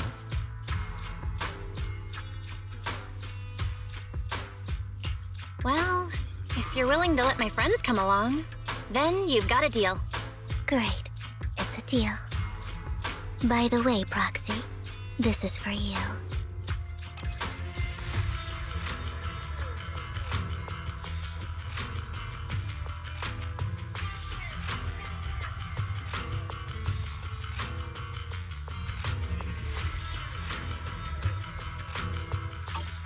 Consider it a souvenir commemorating our first time working together.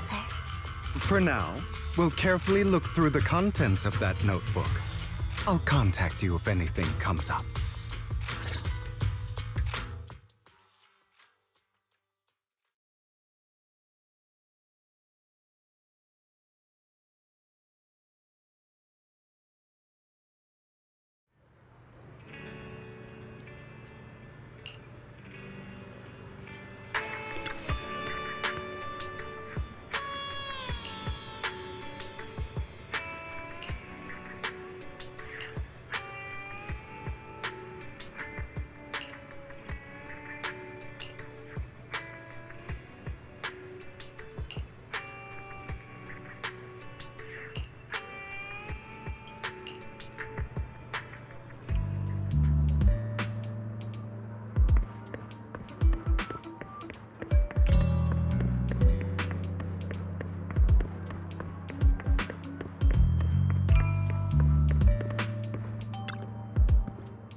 How about it? Will you work with me? Correct. Let me be honest with you. I have the sacrifice core that you're after. I am Mockingbird. So it's you. I never thought you'd be so bold as to come see me alone. Relax, my friend. As you know, if I can sneak into such a heavily guarded auction, then naturally, I can just as easily slip away right now. I'm here with the sincere intention to seek cooperation. I can give you that sacrifice core. And what do you want in return? Wealth, glory, power. The things everyone else in the world wants, I want them too. And I'm confident that as the current heir to the Ravenlock family, those are all things you can give me. Then you've certainly come to the right place. My family is working on a big project. If things come to fruition, Ravenlock's status in Tops will significantly improve. At which point, I'll be sure to leave a spot for you. Naturally, as an outsider, you're precluded from handling any of our core business. But profits from the scraps alone will be enough to set you up for life. Mr. Hartman, I think you've misunderstood me. I have no intention of joining the Ravenlock family. In fact, I have an art gallery under my name that does pretty well for itself. I was hoping you could recommend me for Tops. You want to join Tops? That's easier said than done. Even for a family like ours, it would still require significant effort and... Just answer me yes or no. I don't think either of us can afford to waste time. I understand. Yes, you have my word. But in exchange, you'll have to give me the sacrifice core first. I'm sorry, but I'm afraid I can't. I've already hidden it somewhere safe, a place nobody else but me knows. You don't want to put all your chips on the table when dealing with Tops. I know that far too well. Then that means I also need to keep an eye out when working with the infamous Mockingbird, right? Mr. Hartman, I should remind you that I stand before you undisguised. Coming from a phantom thief who's never publicly revealed his identity, shouldn't that be sufficient assurance? If I betray you, then you merely need to lift a finger to wipe me from the face of this world. You do make a valid point there. In that case, you have a deal. I appreciate your trust. Why don't we celebrate our new partnership with a toast?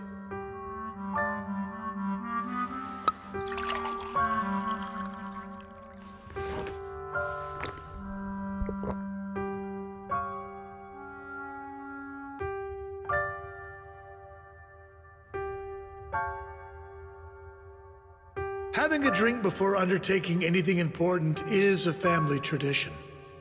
It's good luck. As an outsider, it's a real honor.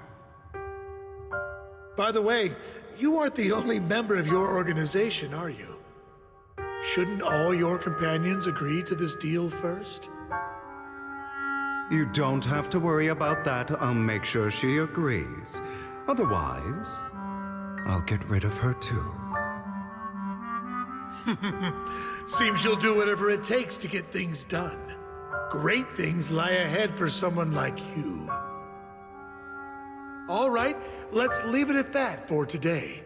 I'll contact you about what to do next.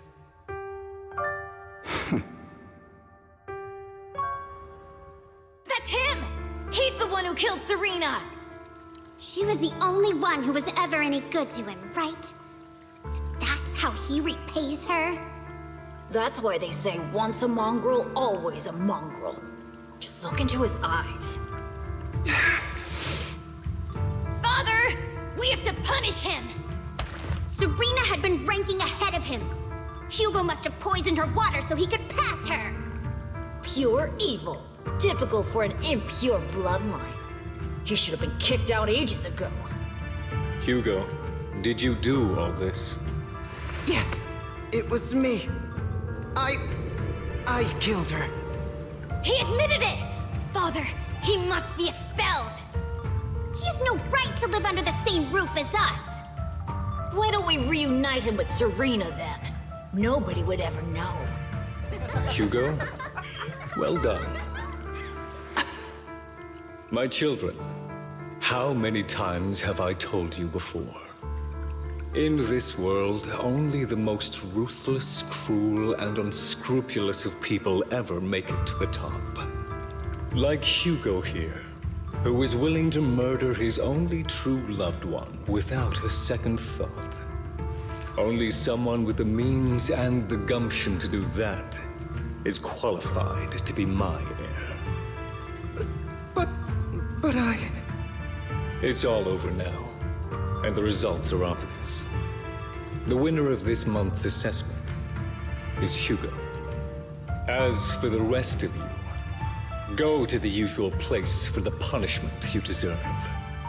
But Father, before this, I was #1. As I've told you before, there's only room for one winner in this family. You're still a loser, even if it's by the smallest margin. And there's no reason for a loser to exist. This is all for your own good. Do you understand? Go on now. Receive your punishment for the sake of the family. Yes, I understand. I'm sorry.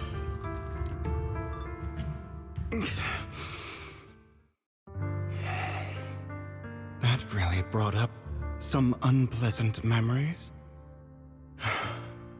It won't be long. Soon, it'll all be over.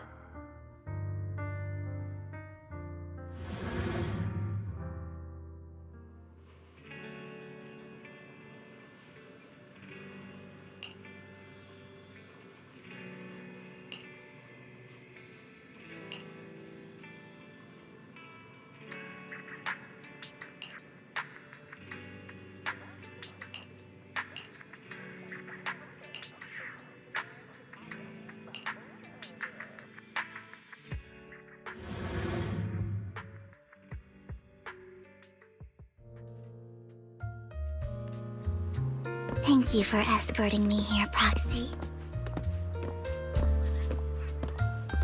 Today was quite eventful.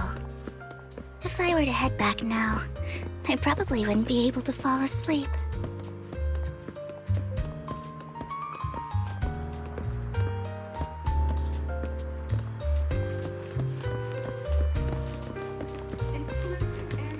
You're a child that only brings misfortune. People have been saying that about me for a long time.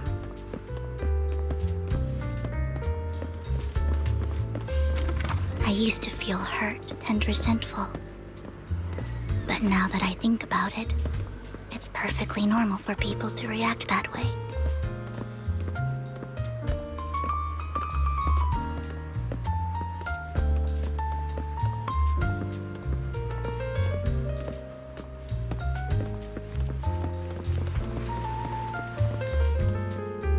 Why do I only predict suffering?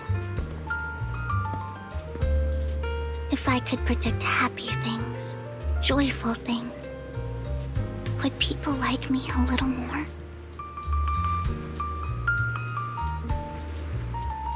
Maybe fate truly is set in stone.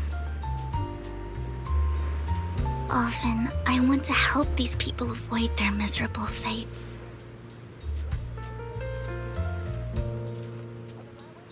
For a time, I even thought that I was successful, that I could change people's destiny.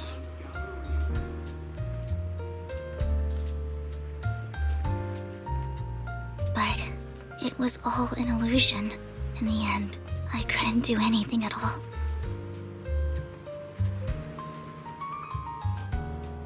So, I was really happy when you said that my abilities weren't a curse, but a gift.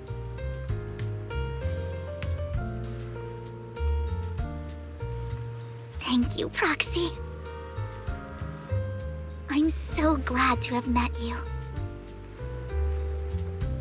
And you're also a fan of Lord Phaethon. It's like we were fated to meet.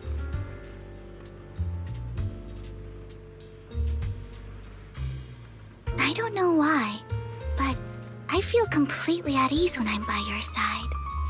I feel like I'm free from judgment, from blame.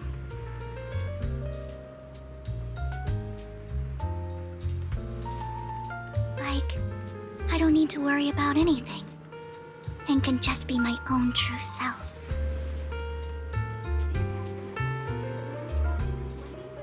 Perhaps people really do possess an aura, and ours just so happen to be extremely compatible.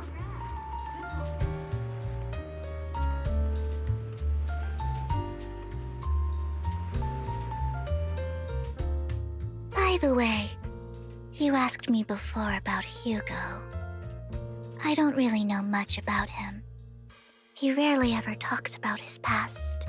But judging from his eye colors, you can guess he's probably the bastard son of a renowned family. I think his mother was very worried about his different colored eyes, and even wanted to get rid of him at one point. But then his family offered a huge price and bought him off his mother for some reason. And just like that, he moved from a leaky and drafty boarding room to a luxurious mansion. But he's also mentioned that the extravagant home is actually like hell for him. I think it's probably because the family treats him terribly. I digress. He ran away and ended up meeting Lycon and his master. After that, they formed Mockingbird together and experienced a rare period of happiness. Until Lycon's betrayal. So, what's your take on Hugo? I imagine I would still be wandering around now if I had never met him. To me, Hugo is just like an older brother. I've always felt as though he's carrying some heavy burden with him. But that's a secret he's kept to himself. Something he'll never tell me. Sometimes when I look into his eyes, I can feel that he's really struggling with something.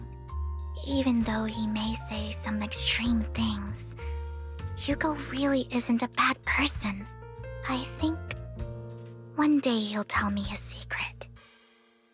Until then, I just have to wait. Wait and trust him.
It appears we're the first to arrive. I thought we were running late. This might sound weird, but it's nice to think about getting to work with you from now on. I don't really know why that makes me feel so happy. Oh, it's because we're fellow fans! Anyone who likes Lord Phaethon can't be a bad guy. For sure. Of course, Lord Phaethon is the greatest there will ever be, but you're definitely the best proxy I've ever met in person. Hugo told me before that you're really skilled, and he said we'd get along great. I never expected he'd be so right. Oh, by the way, would you like to come by my place if you have time later? I have a huge collection of Lord Phaethon merch. Phaethon, Lord Phaethon doesn't have any merch out there, right? I mean, we don't even know what he looks like, for starters. It's all my own original merch, like screenshots of old internet comments. I print them out and turn them into postcards. Plus the avatars Lord Phaethon's used, the music playlists they recommend. I've organized it all. I'd love to show it all to you if we get the chance. I'm super curious to see all that. Please be sure to show me sometime. Splendid! Let's book a time and you can come by my place and see all my Lord Phaethon merch! Speaking of which, what's taking those two so long? Hugo said he had some preparations to do before entering the Hollow. I wonder how that's coming along.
This is getting to be more than just a coincidence, don't you think? Or perhaps you are actually stalking me. If I was stalking you, you wouldn't ever know. Overconfident as always. You haven't changed at all. We just make it a habit to check the state of our weapons prior to combat. Thanks for that little reminder. I almost forgot. I didn't expect you to let me join. What else could I do? Master Proxy would have insisted on having you join us. I never expected for us to have a chance to enjoy some pleasant conversation like this, without our weapons drawn, that is. It really has been too long. I still remember when we first established Mockingbird. Indeed. That was a long time ago. Thankfully, Jack went in peace. He must have known about his condition for some time. He even left us with instructions. Passing peacefully in your sleep is the most natural way to go. I'm happy for him. By the way, Lycon, have you given it any thought yet? You mean about our guild for Phantom Thieves?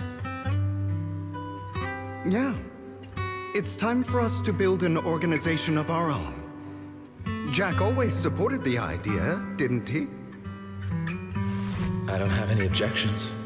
But what should we call it then? How about Mockingbird? It's a bird known for mimicking the calls of others to blend in. The same way we don high society roles for ourselves when we're out on a mission. Oh, oops. I nearly forgot. You're a terrible actor, and you're always flubbing your lines. I guess we can rule out that name, then. No, call it Mockingbird. We're always just putting on an act, aren't we? I won't slip up on our next mission. Besides, we still ran missions together even when we didn't have a name. Having one now won't really make a difference. No. It does make a difference, Lycon. And I don't just want a name. I want Mockingbird to become a symbol, like the sword of Damocles hanging over everyone's heads, striking fear into the hearts of the rich and cruel whenever they hear the name. Just like Jack used to say, this world isn't fair. So that's why we have to influence it however we can, and change things in our own way. But on the basis of not causing harm to other people's lives. That's also what Jack used to say. You remember, don't you? Of course I remember. All right, I promise. That sounded pretty forced. Don't forget, things don't end well for people who break their oaths. I'm good for my word. You must trust your fellow companions. That's also something Jack would say. Well then, today's the day that Mockingbird will officially start flying. Our first order of business, deciding on our symbol.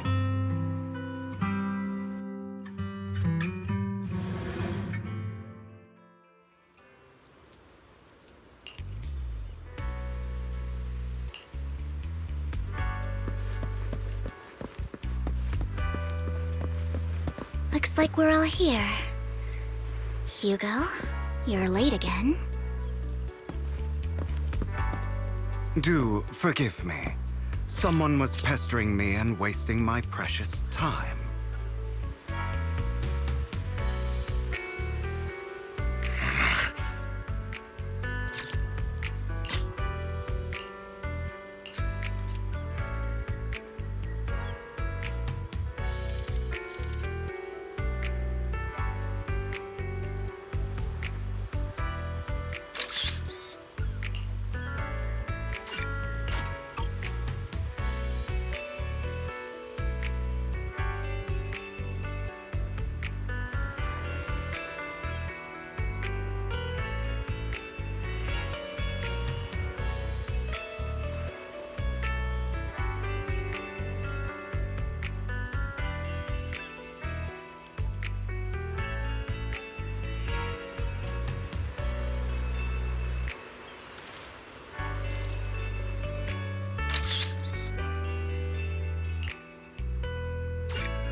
Didn't expect the coordinates in Bringer's notes to lead here. In position. Oh, are you familiar with this place? More familiar than you, it seems. Proxy, if they're being too noisy, can I take action?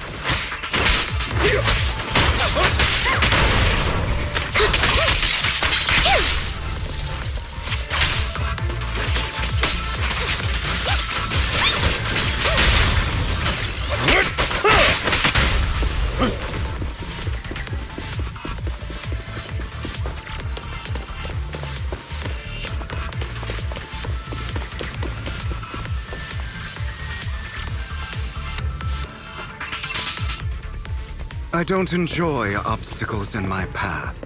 Can we not bust the door open? The generator room should be nearby. Over here. Wow, you really know this place like the back of your paw.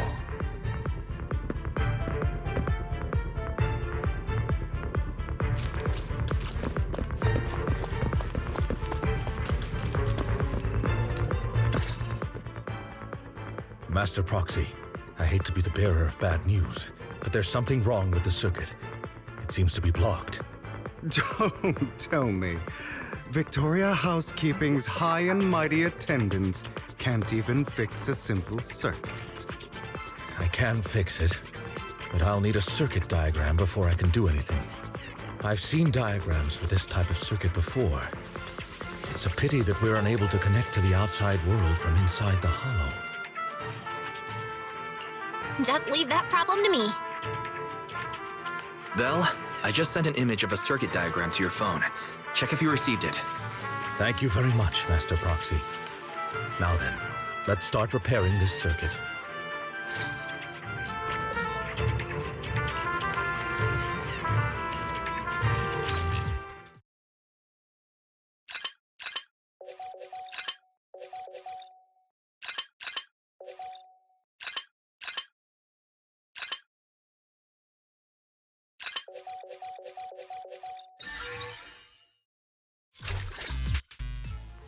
The circuit is fixed. We should now be able to open that door. Wait up. Wait a second. Something just doesn't add up. It's all coming together now. Communicating with the outside world from within a hollow. And getting that circuit diagram. In theory, there's only one person who could ever do that. Could it be your Lord Phaethon? Impossible. There's no way. But then again, only Phaethon could have done that. I mean, you're an incredible proxy, sure. And you're a good person. But could you really be Lord Phaethon?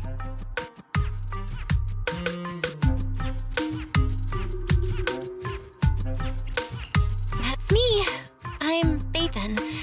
Sorry, I just never had the chance to tell you. Unbelievable. Lord Phaethon, I've been your biggest fan for years now. Goodness me, Lord Phaethon was right in front of me all along, and I had no idea. This is like a dream. Could you, I mean, if you're willing, could you please give me an autograph and a group photo and... Anything you want. We just gotta get out of the hollow first. Oh, okay. Sorry, guess I got a little too excited. Anyone would be enraptured meeting someone they admire that much. Yeah, if I ever met my favorite movie director, I'd be the same. We should keep moving. This isn't the best place for idle chit-chat.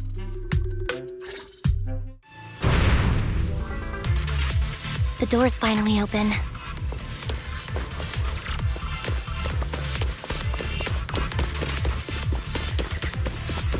The proxy is Phaethon. Phaethon is the proxy. this is a dream. I never want to wake up.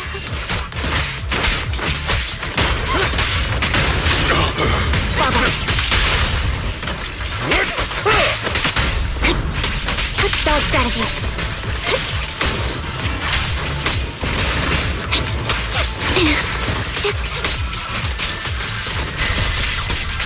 The fissure over there should lead to our destination.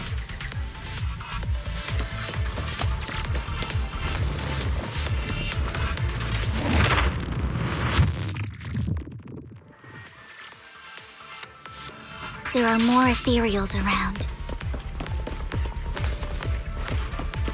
Please be careful, Lord Phaethon. Lycon, your fighting style wasn't so reserved in the past. I've matured. You call this mature? You're just being pretentious.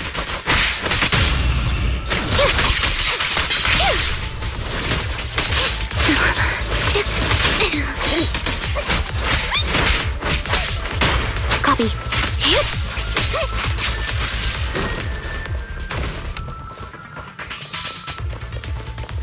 A difficult foe, that one. Understood. Let us leave this place at once. Ensuring Master Proxy's safety is our highest priority.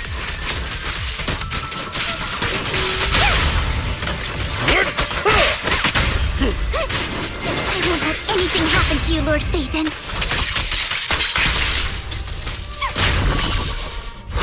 Evolve.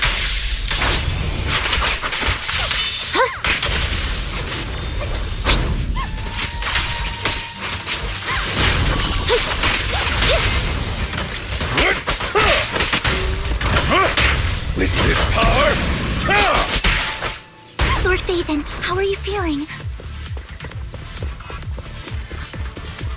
Are you tired? Do you need a break? Some food? Water?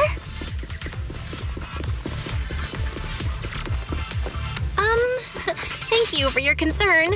I'm fine.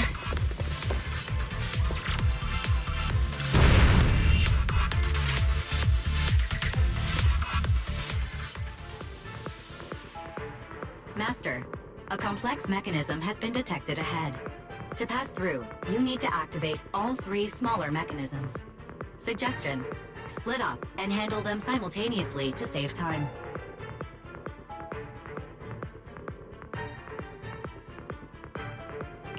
So, we have to head to 3 different places to crack this thing. Huh? We're splitting into 3 groups? In that case, I'll protect you, Master Proxy! I can take care of one myself. That leaves the last one to me, then. You should go with Hugo. What's that supposed to mean? We get along just fine, don't we, Miss Cunninghair? I don't know what's going on with you two, but you've been bickering the whole time. It's annoying. This is a good chance for you guys to build some rapport. Anby's got a point. Hugo, just go with Lycon. You just want to be alone with your Lord Phaethon, don't you, Vivian? Huh? That's not it! Maybe we should go over it all again. You know, just in case anyone's not fully on board. There's no need, Master Proxy. Our top priority right now is to crack the mechanisms as soon as possible. It's just a simple mechanism. I can handle it solo. Lycon, you better not slow me down. I really want to recommend you two some movies for a crash course on teamwork.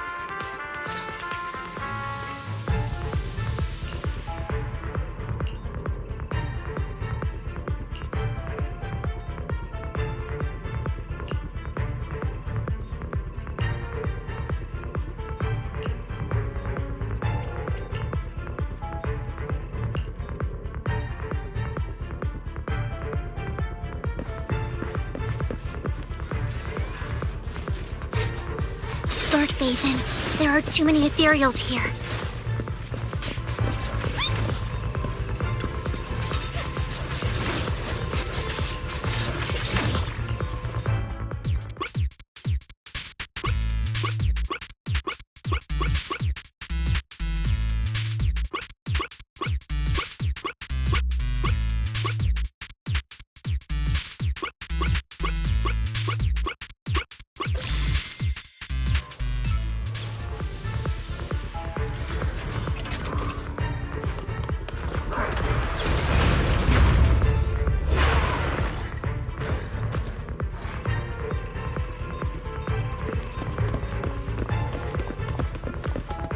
Lord Phaethon, seems like we both need to press down on these mechanisms at the same time.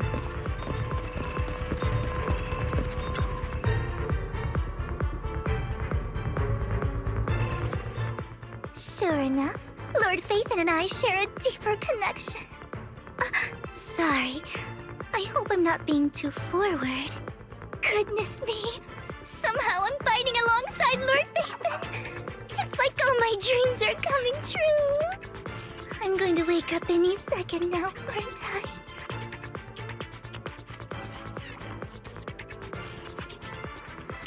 No, this isn't a dream.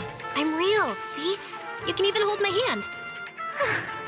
Not only is Lord Phaethon incredible, but super kind. That's it. I pledge to be a die-hard Lord Phaethon fan until my very last breath.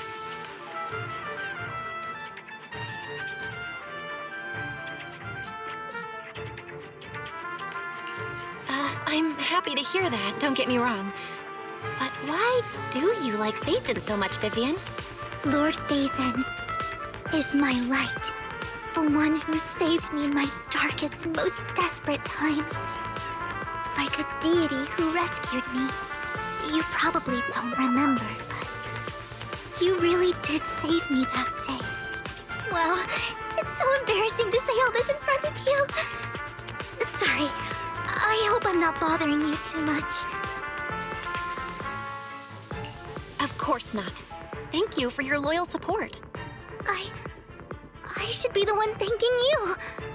Just being able to see Lord Phaethon makes me the luckiest person in the whole world. Sorry to keep babbling like this. I wonder how the others are doing. I'm sure Anby will be able to manage. She's great at this kind of stuff. But as for Hugo and Lycon, let's just hope they don't get into a fight with each other. There are too many ethereals here. Though, it's not a huge problem.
So, we have to cooperate to solve this problem.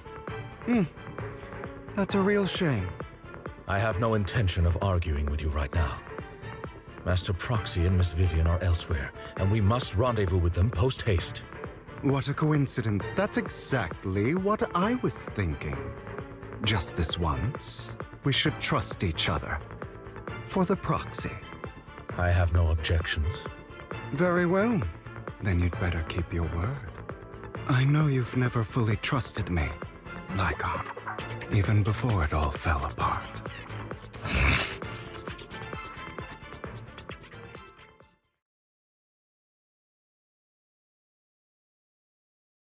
You wanted to speak to me alone? I know you and Hugo are as thick as thieves and don't hide anything from one another. But you can't tell him what I'm about to tell you. Did something happen with him? Hugo is an intelligent and gifted child. He learns everything I teach with ease. In time, he'll grow beyond me. Reach a place where people will marvel and look up to him as a beacon. Yeah. As much as I hate to admit it, he always picks things up just a teeny bit quicker than me. But none of that matters, because I can overpower him easy. I don't think being gifted is a good thing for him. What do you mean? He bears a dark and painful past. What he was taught, the hatred he was faced with, everything he picked up. It's all become an integral, inseparable part of him. I believe that beautiful flowers can blossom even in the darkest abyss. But the roots of that flower would draw from evil instead of good. Hatred instead of love. It's a curse that flows through his lineage. A curse that fate branded him with. I've seen far too many people like that throughout this long life of mine. They struggle with this curse their whole lives. But they all end up failing in the end. The path of light is narrow and fleeting.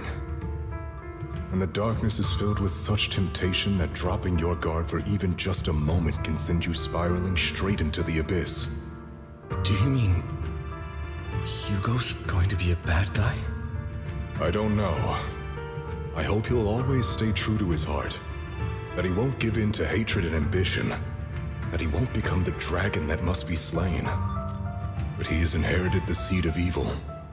You cannot let it take root. I'm afraid I won't be there to help you. There's not much life left in this old body of mine. So then, Lycon, promise me now. You must hold his chain tight. To restrain him. To stop him. And when necessary, to choke him.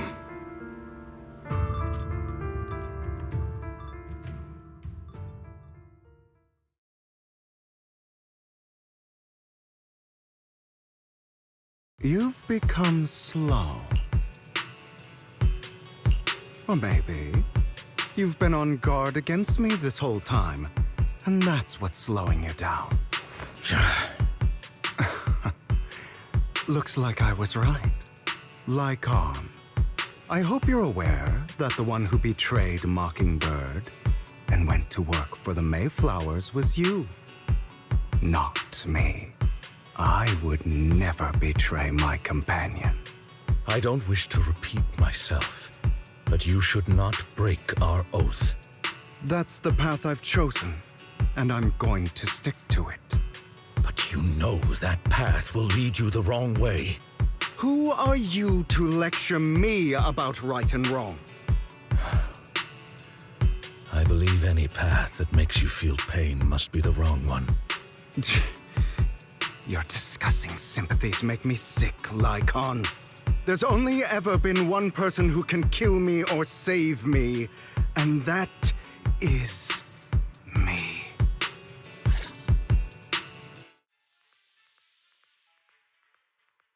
Great, it worked!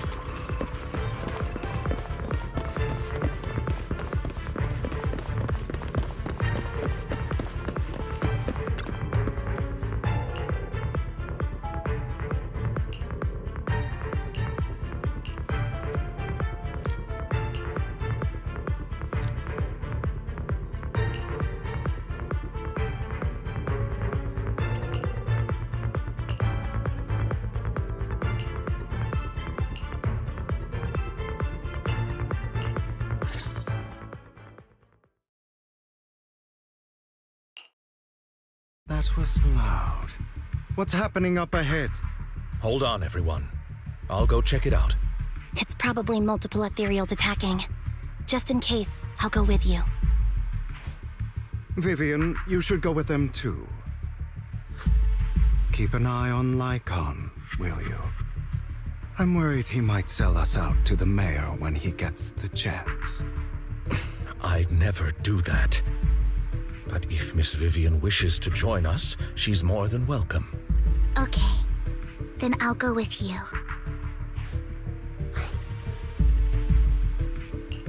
Why do you look so nervous? I've spent so much time by your side already. I need to get away from Lord Phaethon for a little bit, or I might die from this overwhelming happiness. If that's the case, Miss Vivian, feel free to come along with me. Okay. All right. So, how does it feel to be worshipped, Lord Phaethon? You had that figured out a while ago, didn't you? Sharp as always. But of course, I couldn't spoil it for her. She has to figure it out on her own. That's what makes it special. Not only that, you asked Lycon and Vivian to leave for a reason. Is there something you'd like to say to me? I can't keep anything from you, can I? I've always treated Vivian like my own little sister. Maybe it's just a coincidence, but she looks a lot like Serena.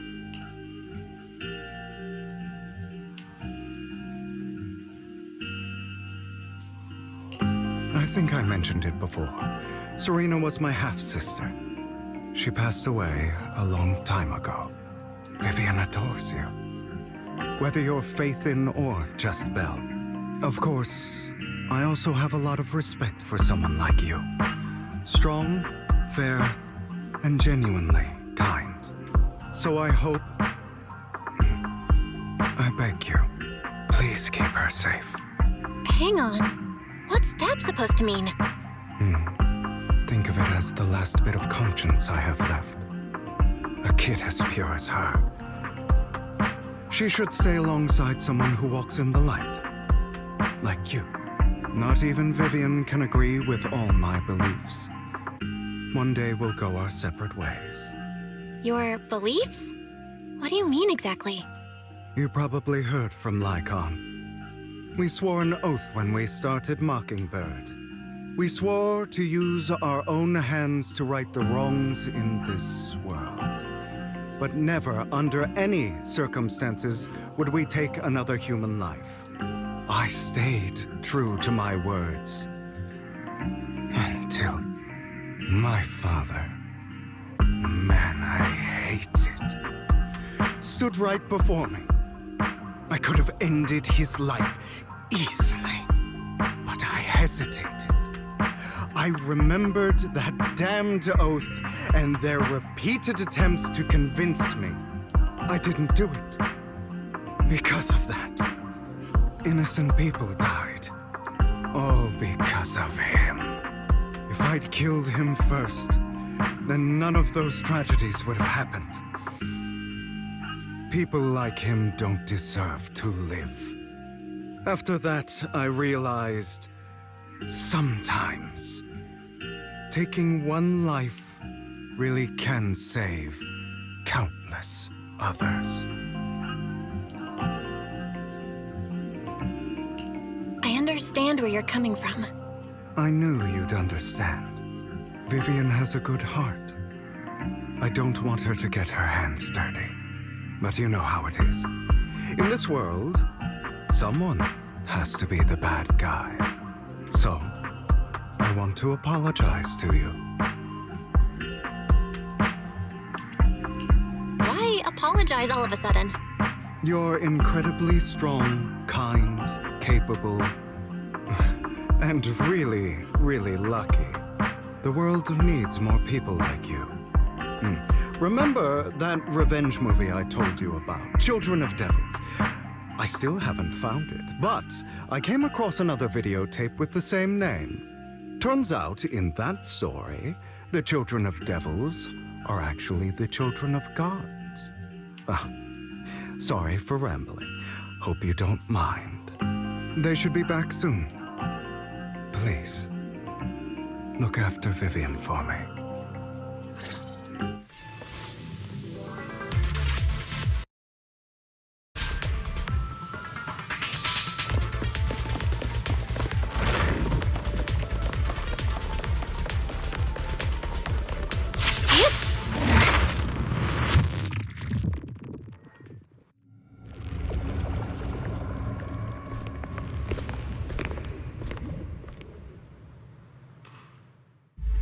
is this? It looks like a cocoon. Careful, everyone. If I'm not mistaken, that's a sacrifice in there. It appears to be in hibernation. We don't know when it'll wake up. If it does wake up, we'll be in serious trouble. Wait, those spots Bringer marked in his notebook. Are you saying each one might have a sacrifice like this? That means there must be at least a dozen of them. And that's only counting the ones we know so far. These sacrifices may still be hibernating, but the fact that there are so many of them out there is terrifying. The Exaltists must have a way to revive them. And that's not all. These sacrifices can exist outside the Hollows. If they make their way into populated areas... I'm afraid it will lead to a catastrophic disaster likened to the fall of the old capital. That's almost certainly what they meant by vengeance against all New Eridu.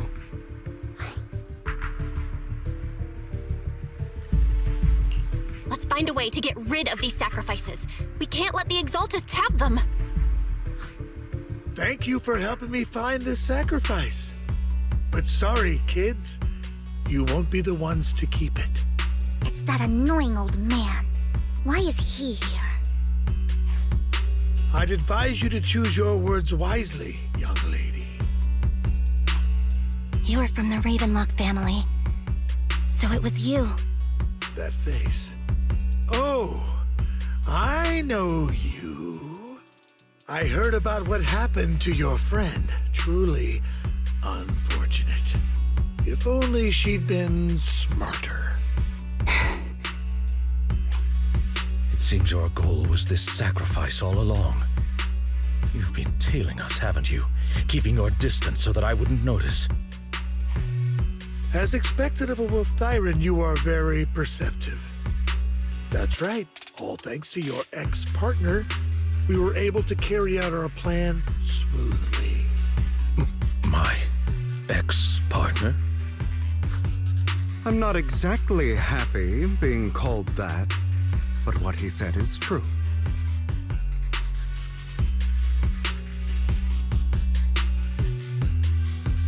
Wait, Hugo, what do you mean? I made a deal with Mr. Hartman in advance.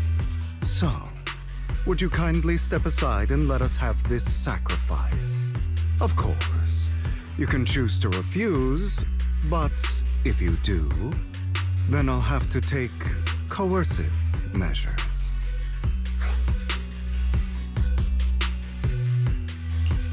What did you offer him? Everything we know about the sacrifices plus the core itself. But why? It's simple. I want to climb higher. Mr. Hartman offered me a chance to join Tops. Who could say no to that?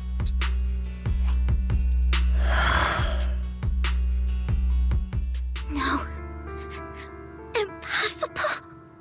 You promised to help me investigate the Exaltists. You told me the whole point of Mockingbird was to do anything it takes to bring a little justice to this world. Was all of that just a lie? You're just too gullible, Vivian. I also told you, everybody lies.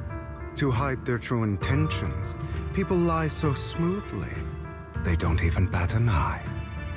You...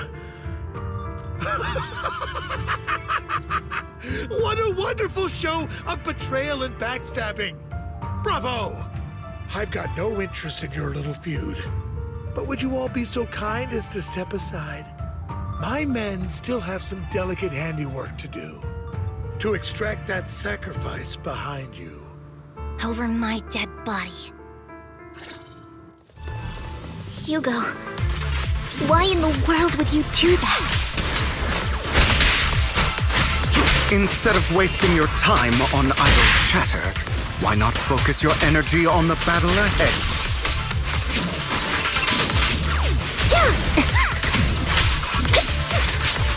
Your plans will never succeed. It's useless. Don't you get it? You're not just going against the people in front of you. You're not going against me.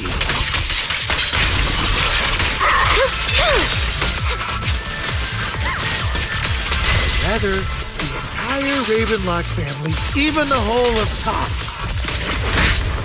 Listen. There's no chance of victory for you.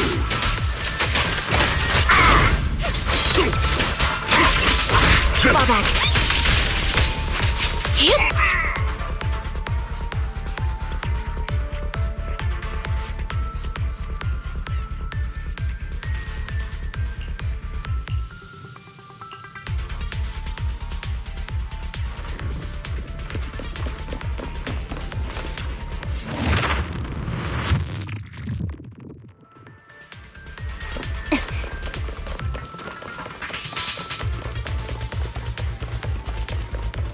Hugo, don't make a choice you'll regret.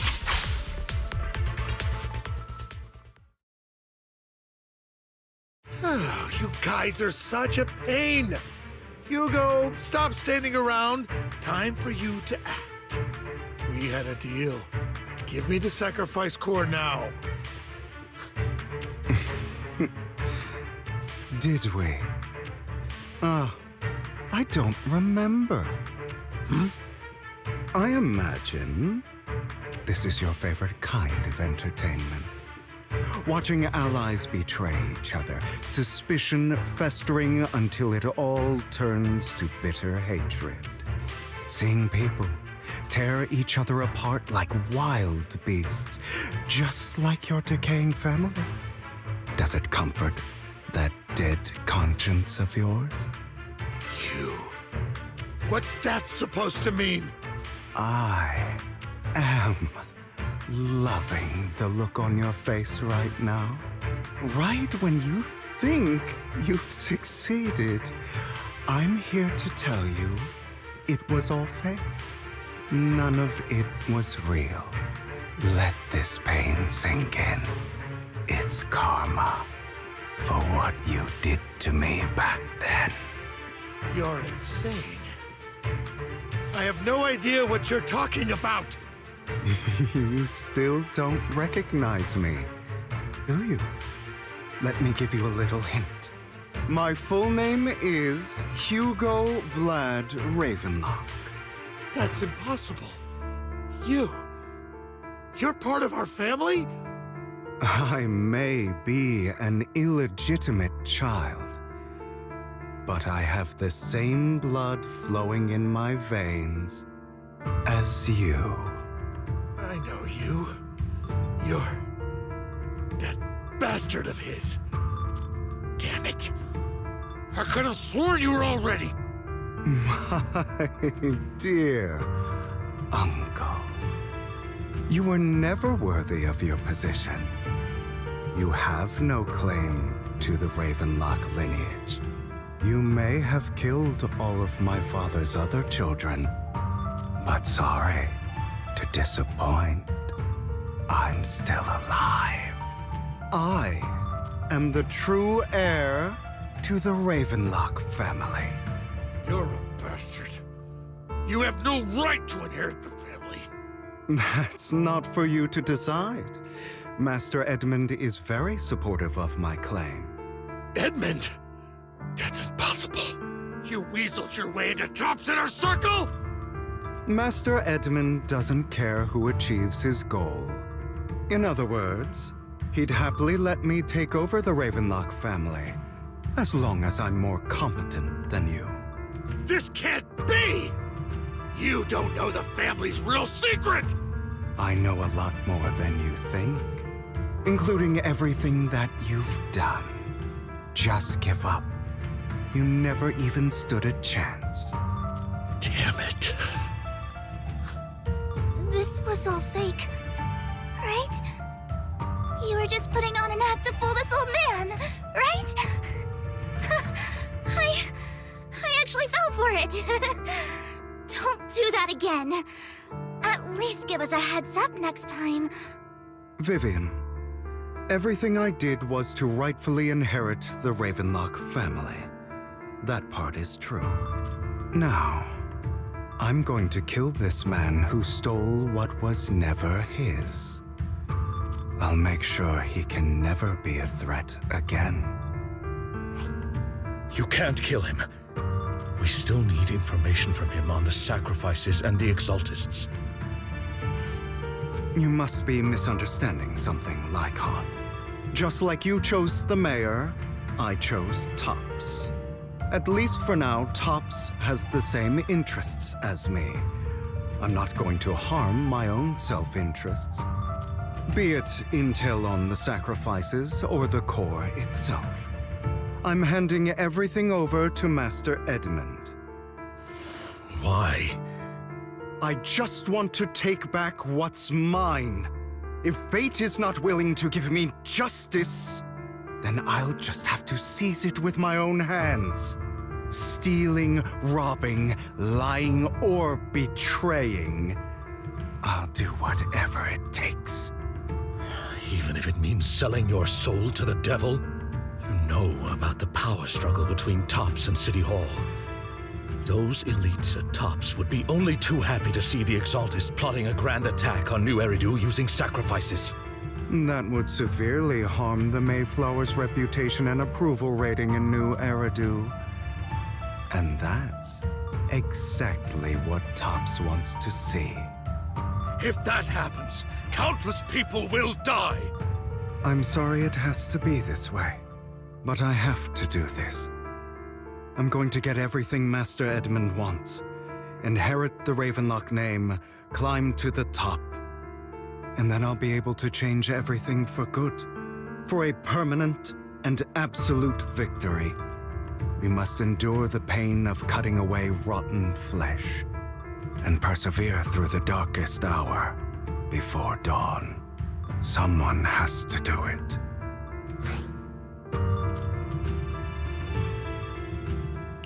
I don't really agree. Sounds like some twisted logic to me. This is the path I've chosen. Without power, resources, or strength, we can't do anything. Mockingbird is the perfect example. All the talk about using our power to tip the scales of justice and hover over them like the sword of Damocles. It's just a delusion. In their eyes, we're nothing but annoying gnats. Mockingbird has never really changed anything, or saved anyone. Never in the past, not now, and never will in the future. None of it matters.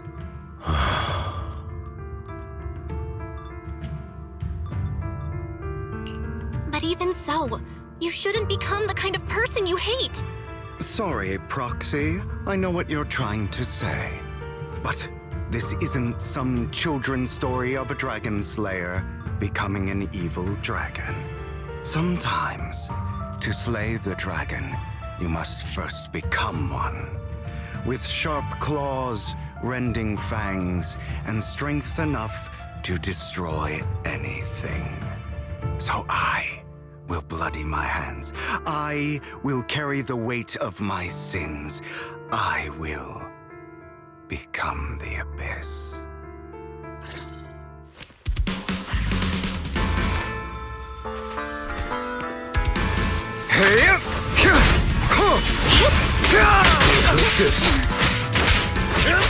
It's about time you kneel. Not bad.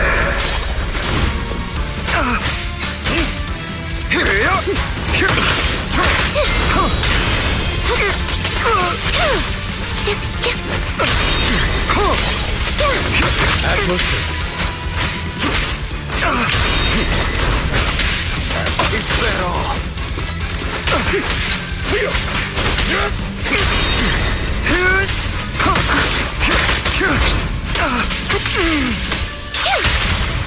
Stay calm now. Everything you just said, is that what you truly believe? Keep focused. Of course. Are you surprised? I have never I don't want it to end like this. There must be another way. Vivian, this is the final lesson I'll impart to you. Those who cannot give up anything are destined to end up with nothing.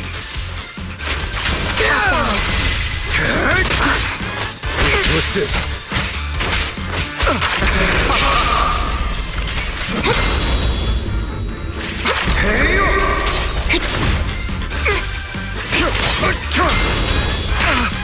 Truth be told, Proxy, I envy you. The world needs people like you.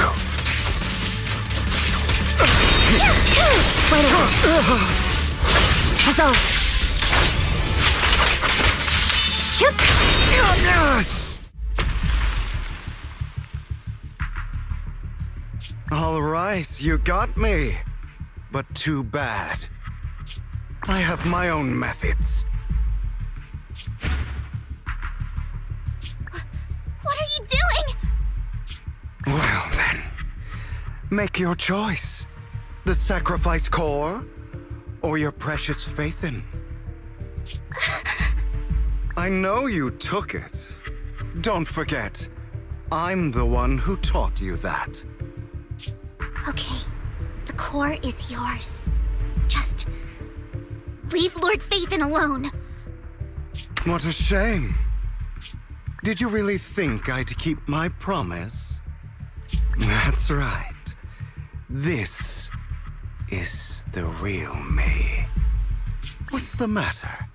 Thinking of killing me? Didn't you say all life is precious?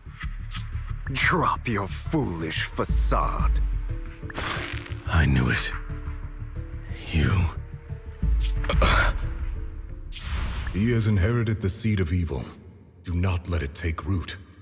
When the time comes, you must be the one.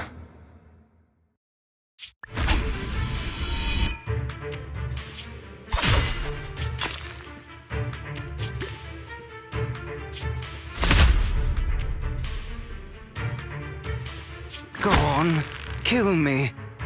If you've got the guts, do it, traitor.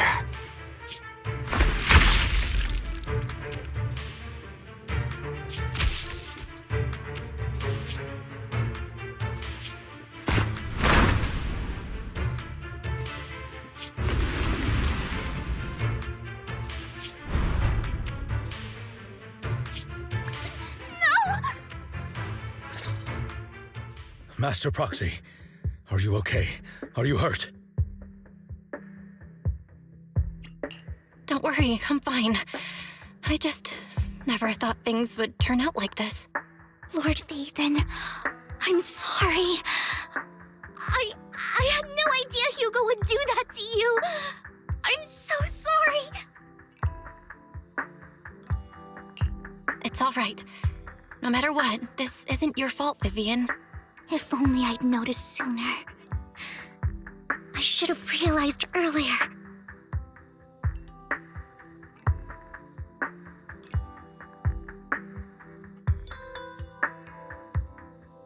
Hugo, he... That's a hollow down there. If you need, I can arrange for someone to go in and search for his body. That isn't necessary. To be frank, I thought you'd hate him for his betrayal, Miss Vivian. I do hate that he's keeping things from me, but all these years, Hugo's been like family to me. I believe he's still with us.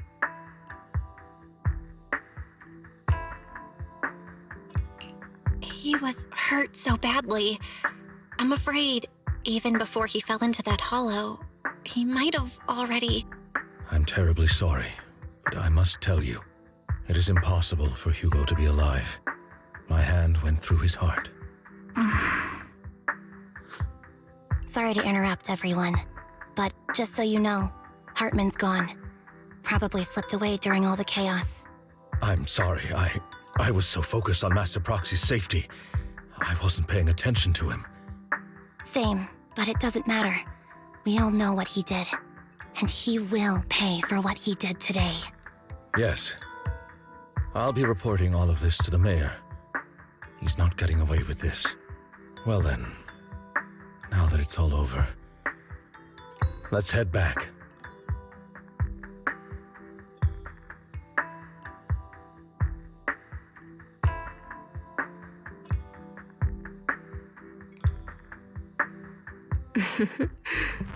Another obstacle out of the way. She's going to be pleased about this. May the Creator guide us. Fear, suffering, despair, and destruction. That's the future I see. Lord Vathan.